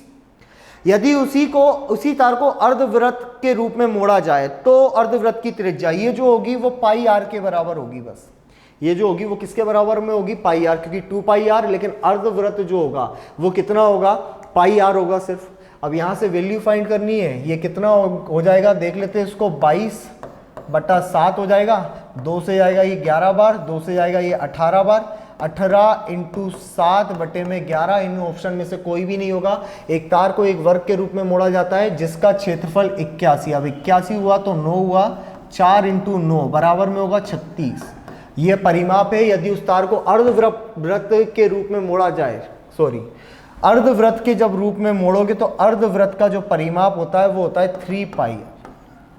ठीक है ना, अर्धवृत्त का जो परिमाप होता है वो कितना होता है, 2 पाई आर नहीं, यहाँ पर इसका जो परिमाप होगा वो इतना होगा, क्योंकि ये तो आपका कितना होगा, पाई आर, और ये आपका होगा 2r, है ना। तो यहाँ पर थोड़ी सी गलती हमने कर दी। यहाँ कितना होगा इसका परिमाप, जो 36 के बराबर होगा वो होगा पाई आर प्लस 2r के बराबर, और 36 बराबर में क्या कॉमन ले सकते हो आप, r कॉमन ले सकते हो। यहाँ बचा 22/7 प्लस का 2, 36 बराबर में r, 7 दूनी कितना होगा 14 और इसमें जोड़ोगे तो ये होगा 36/7, और 36 से 36 कैंसिल, r बराबर कितना आया, 7 आया। कहाँ है r बराबर 7, ये रहा आपका r बराबर 7। ये आपका ऑप्शन नंबर आंसर हो गया। क्लियर है। अर्धवृत्त की परिधि, अर्धवृत्त की परिधि का समझो, अगर ये पूरा वृत्त होता तो ये परिधि होती इसकी, टोटल ये परिधि होती है, लेकिन अर्धवृत्त में ये एक एक्स्ट्रा काम निकलता है जो आपका व्यास होता है, जिसको आप 2r बोलते हो, और ये तो फिर आपका कितना हो गया, 2 पाई आर का कितना हो गया, आधा, मतलब कितना हो गया, सिर्फ पाई आर। अगला प्रश्न देखो क्या लिखा हुआ है, किसी वृत्त के अंदर बने length of a side of a square inscribed in a circle is a√2.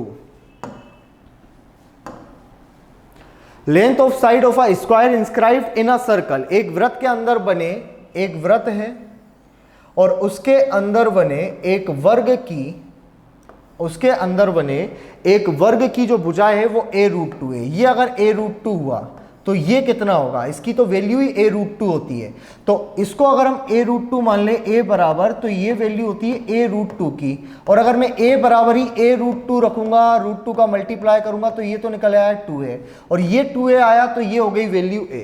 वृत्त की परिधि ज्ञात करना है, वृत्त की परिधि त्रिज्या तो आ गई a, 2 पाई r मतलब 2 पाई a। ऑप्शन में है क्या 2 पाई a, बिल्कुल है, ऑप्शन में 2 पाई a, ये आपका आंसर होगा।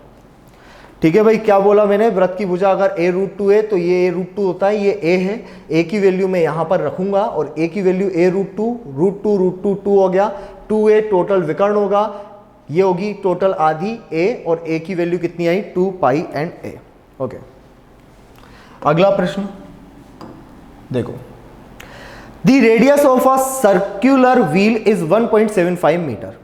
The number of revolution it will make in traveling 11 kilometre is. क्या बोला है, किसी पहिए की त्रिज्या जो है 1.75 मीटर है। पहिया होता है वृत्त के आकार का, और ये वृत्त की त्रिज्या बोल रहा है कितनी है, 1.75 मीटर। ये आपसे बोल रहा है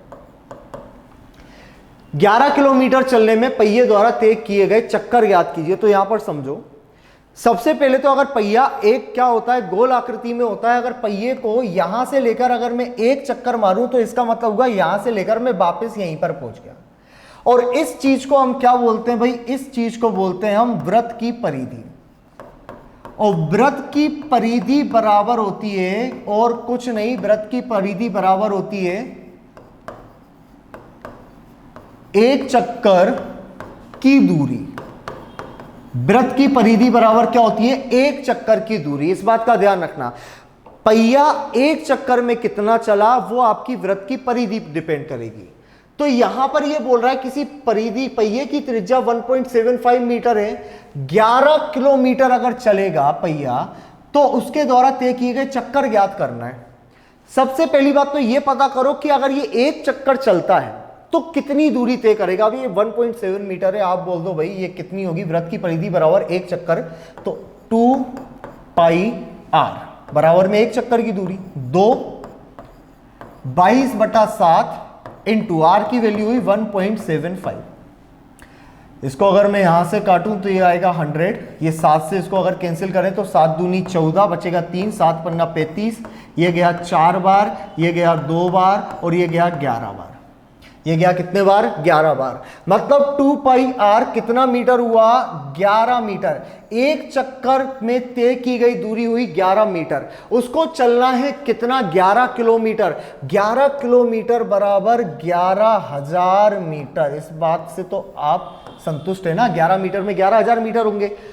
वृत्त की परिधि बराबर एक चक्कर में लगाने में चली गई दूरी, तो एक चक्कर वो 11 मीटर का लगाएगा, 11,000 किलोमीटर उसको लुढ़कना है। कितने बार, 1000 बार लुढ़कना पड़ेगा इसको। तो आंसर आ गया भाई सी का 1000। 1000 चक्कर जब वो लगाएगा तब ही कहां पर पहुंच पाएगा, 11 किलोमीटर पर पहुंच पाएगा। ओके, अगला क्वेश्चन आपकी स्लाइड पे ये। Okay, 4 equal sized maximum circular plates are cut off from a square paper sheet of area 784 square meter. The circumference of each plate is, आपसे बोला जा रहा है 4 समान अधिकतम आकार की वृत्ताकार प्लेटों को एक वर्गाकार कागज की सीट जिसका क्षेत्रफल 784 वर्ग मीटर है से काटा गया है। प्रत्येक प्लेट की परिधि क्या है। ये 4 आपके पास प्लेटें हैं बिल्कुल एक जैसी लेंथ की, और ये जो 4 प्लेटें हैं इसको आपने एक शीट पे से काटा, एक वर्गाकार शीट। ये वर्गाकार शीट मान लेते हैं कि ये हमारे पास एक वर्गाकार शीट थी और इधर से हमने 4 प्लेट काटी, ठीक है ना। ये आपने काट दी 4 प्लेट, ठीक। आपसे बोला जा रहा है अगर इसका क्षेत्रफल, वर्ग का क्षेत्रफल मतलब ए स्क्वायर बराबर अगर 784 हो तो ए बराबर दोस्तों होगा 28, क्योंकि 28 का स्क्वायर होता है 784 और 29 का होता है फिर 841। तो यहां से ये भुजा की वैल्यू निकली कि ये भुजा कितनी होगी, 28 होगी। अच्छा, ये भुजा 28 है तो यहां से लेकर यहां तक की जो लेंथ होगी वो भी 28 होगी। यहां से लेकर अगर यहां तक की लेंथ पूरी 28 है तो ये होगी टोटल 14 और ये होगी टोटल 14 और ये 14 हुई तो ये होगी 7। क्लियर है, ये कितनी होगी, 7। क्या बोल रहा है आपसे कि 7 मीटर त्रिज्या वाले प्लेट की परिधि 44 सेंटीमीटर याद कर रखा है। यहां पर इस क्वेश्चन को ऐसे करना है, 4 समान अधिकतम आकार की वृत्ताकार प्लेटें इसी आकार की होंगी, एक वर्गाकार कागज की शीट जिसका क्षेत्रफल 784 था, भुजा निकली 28, और भुजा अगर 28 निकली है तो ये 28 को कितने भागों में त्रिज्या, कितनी त्रिज्या दिखाई देंगी, यहां से लेकर यहां तक की भी त्रिज्या, यहां से लेकर यहां तक ये भी त्रिज्या, ये भी त्रिज्या। 28 के 4 भाग करो तो r के बराबर निकलेगा। r बराबर 7 निकला तो उसकी परिधि होगी 44। अगर इसका हमसे एरिया भी अगर ये पूछ लेता तो हम बोल देते भैया एक का एरिया होगा 154 और 4 का एरिया कितना होगा, अगर चारों का एरिया पूछा जाता तो होता 616। ये अगर छायांकित भाग का क्षेत्रफल पूछ लेता तो 784 में से हम 616 माइनस कर देते हैं, भाई 14 में से 6 गया तो बच रहा है 8, 7 में से 1 गया तो बच रहा है 6, और यहाँ पर कितना बच रहा है, यहाँ पर 1 बच रहा है, तो 168 स्क्वायर मीटर इसका ये आंसर हो जाता। ओके, अगला क्वेश्चन देखो। अगला प्रश्न ये बोला गया है, a circle is inscribed in a square. एक सर्कल है और वो एक स्क्वायर के अंदर है।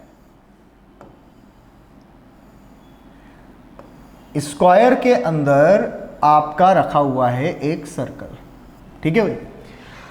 ये बोला जा रहा है कि 4√3 सेंटीमीटर भुजा वाला एक समबाहु त्रिभुज उस वृत्त के अंदर बनाया गया, एक N equilateral triangle of side 4√3। चलो भाई, इसके अंदर एक इक्विलेटरल ट्राइंगल है जिसकी साइड है 4√3 centimetre is inscribed in the that circle, the length of the diagonal of the square. मतलब यहां से लेकर यहां तक की वैल्यू आपसे पूछ रहा है कि लेंथ ऑफ द डायगोनल कितनी होगी। तो समझो यहां पर, क्योंकि ये चीज यहां पर सरकम सर्कल में आ रही है, और सरकम सर्कल की जो हमने रेडियस लिखी थी, सरकम सर्कल की रेडियस क्या लिखी थी, मैंने क्या बताया था कि यहां पर जो इसकी मीडियन होती है, यहां पर जो इसकी क्या होती है भाई, मीडियन होती है, वो उसको 2:1 के अनुपात में काटती है, और 2:1 के अनुपात में काटेगी अगर, तो हमने इसकी वैल्यू निकाली थी कितनी, इसकी वैल्यू टोटल कितनी होती है, हमने जब निकाला था इसको क्या माना था, ए और ए, तो हमने बोला था √3/2a, √3/2a तो क्या होगी, इसकी साइड होगी।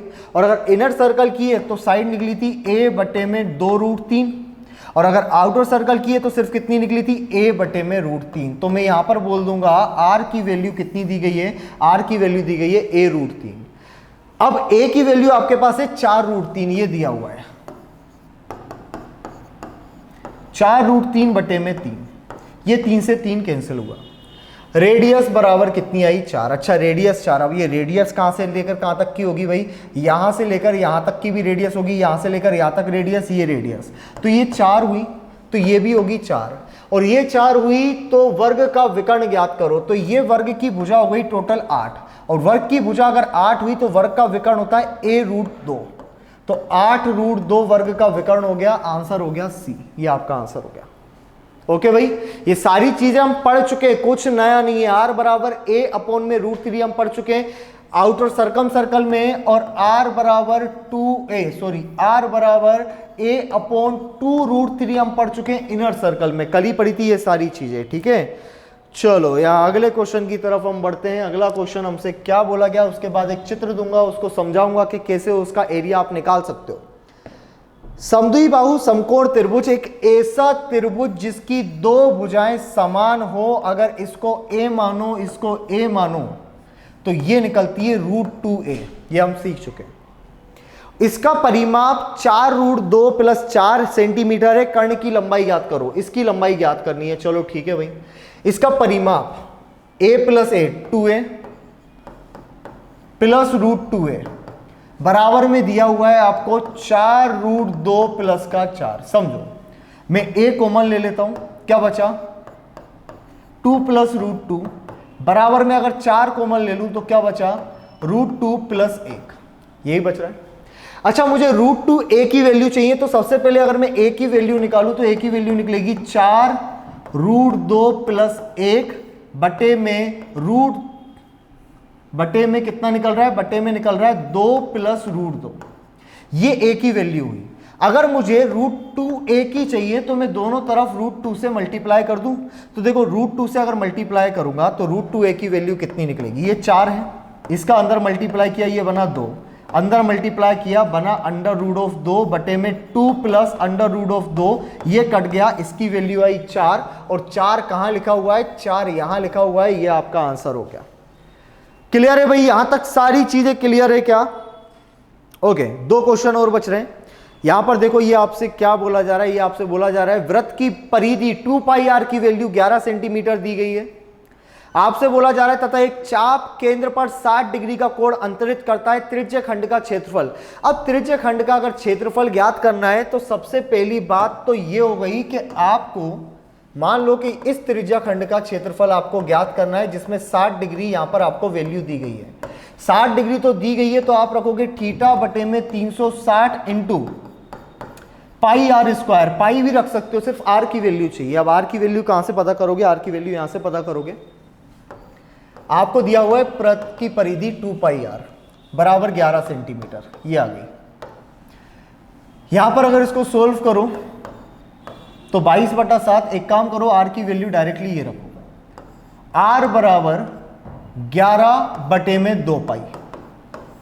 आर बराबर 11/2 पाई, या फिर पाई को एक काम करो कैंसिल ही कर देते हैं, इसको हम लिख देते हैं कितना, आर बराबर 11/2 इंटू 22 इंटू 7, ये चला गया 2 बार, आर बराबर आ गया कितना, 7/4। अब आर बराबर अगर 7/4 आ गया तो ये 60 अगर मैं रखूंगा तो 60 से आएगा 1/6 इंटू 22/7 इंटू 7 का स्क्वायर आप रख सकते हो 49 बटे में कितना रखोगे 16। ये 7 से ये जाएगा कितनी बार, 7 बार। इसके बाद क्या और कुछ कैंसिल हो रहा है, 2 से ये जा रहा है भाई 3 बार, 2 से ये कितनी बार जा रहा है 11 बार, 77 बटे में 48। अब इतना तो पता है कि 48 बार जाना है, तो 48 से अगर डिवाइड करोगे 48 से कम 48 होगा, 17 में से 8 गए तो ये 9 बच रहा है, मतलब ये आंसर हो सकता है 1 सही 29/48। कितना आंसर होगा, 1 सही 29/48 इस त्रिज्या खंड का क्षेत्रफल होगा। ये चीज भी समझ में आ गई, क्लियर है यहां तक? ओके, अगला क्वेश्चन देख लो।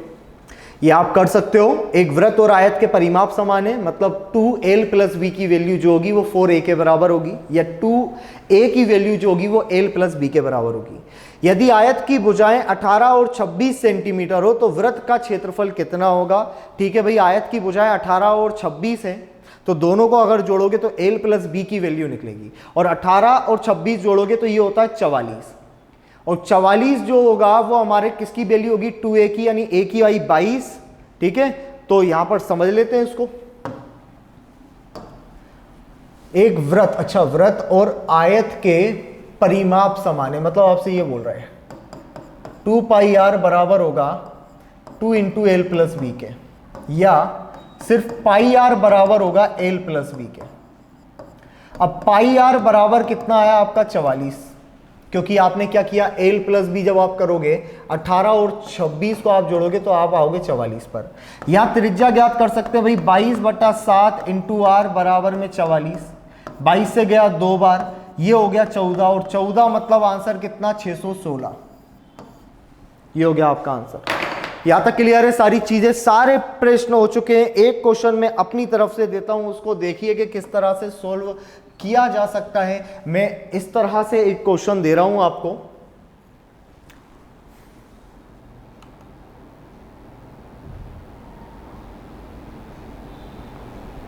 ओके देखो,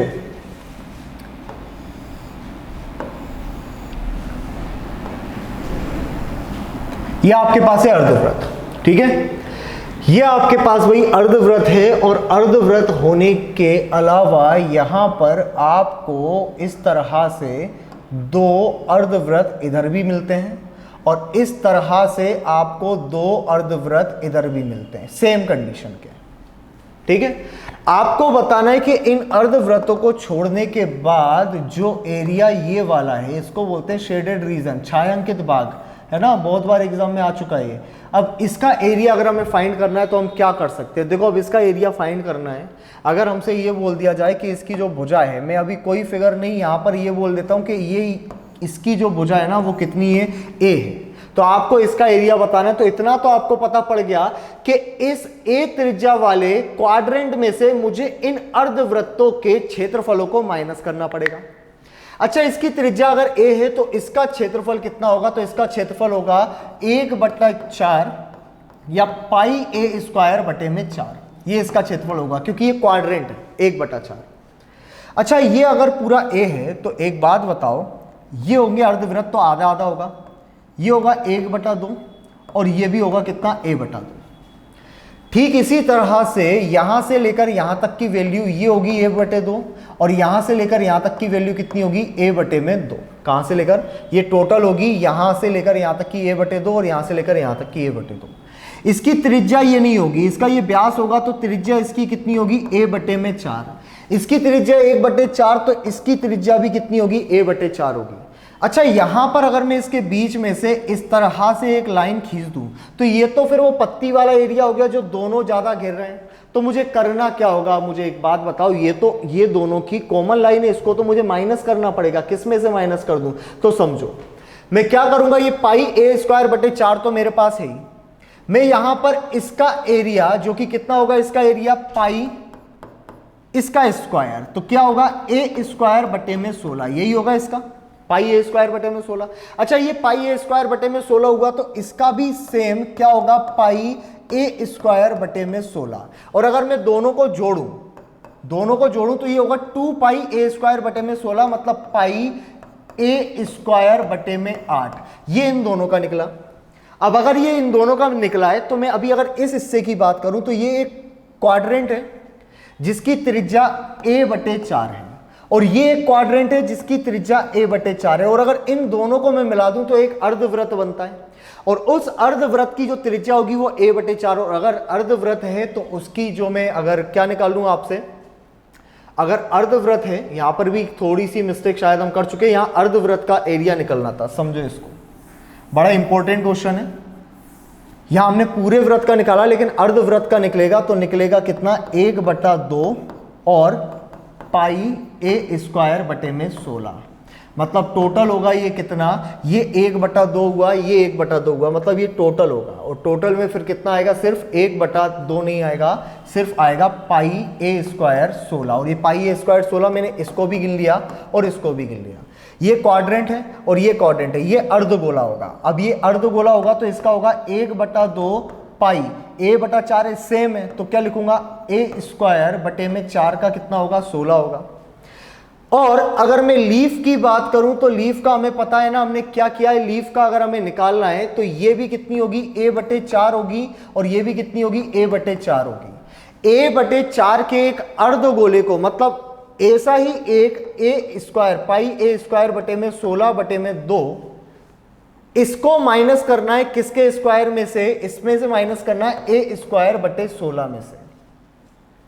इन तीनों को जोड़ना है, इसको जोड़ना है, इसको जोड़ना है, इसको जोड़ना है, ये तीनों को जोड़ना है और किस में से माइनस कर देना है, इसमें से माइनस कर देना है, आपका आंसर आ जाएगा।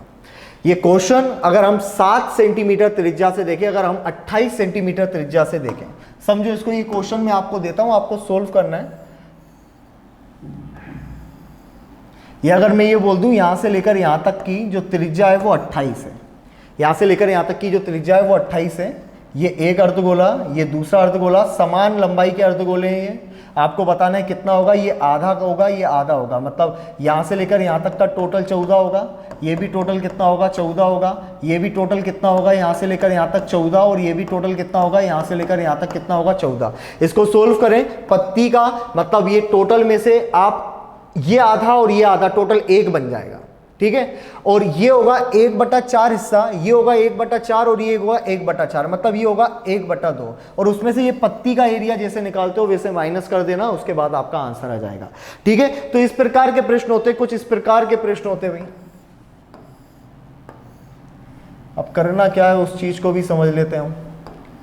मान लो इस प्रकार का एक प्रश्न है भाई, ठीक है, या आपको कोड दिए जाएंगे, त्रिज्या दे दी जाएगी, यहां से लेकर यहां तक की लेंथ दे दी जाएगी कि इतनी त्रिज्या है, तो बताओ इसका एरिया कितना होगा, सिर्फ इसका एरिया, यहां आपको दे दी a, यहां पर आपको दे दी ये भी है, तो आप क्या करोगे, आपको करना ही कुछ नहीं है। यहां पर जैसे आपने निकाल लिया कि इसका एरिया कितना होगा, ये आप निकाल लो, ये अगर भुजा हो गई तो ये अर्धगोला होगा, इस अर्धगोले की आप क्या निकाल लो, एरिया निकाल लो, इस पूरे अर्धगोले का आप एरिया निकाल लो और फिर बड़े वाले में से छोटा वाला माइनस कर दो तो ये निकल गया।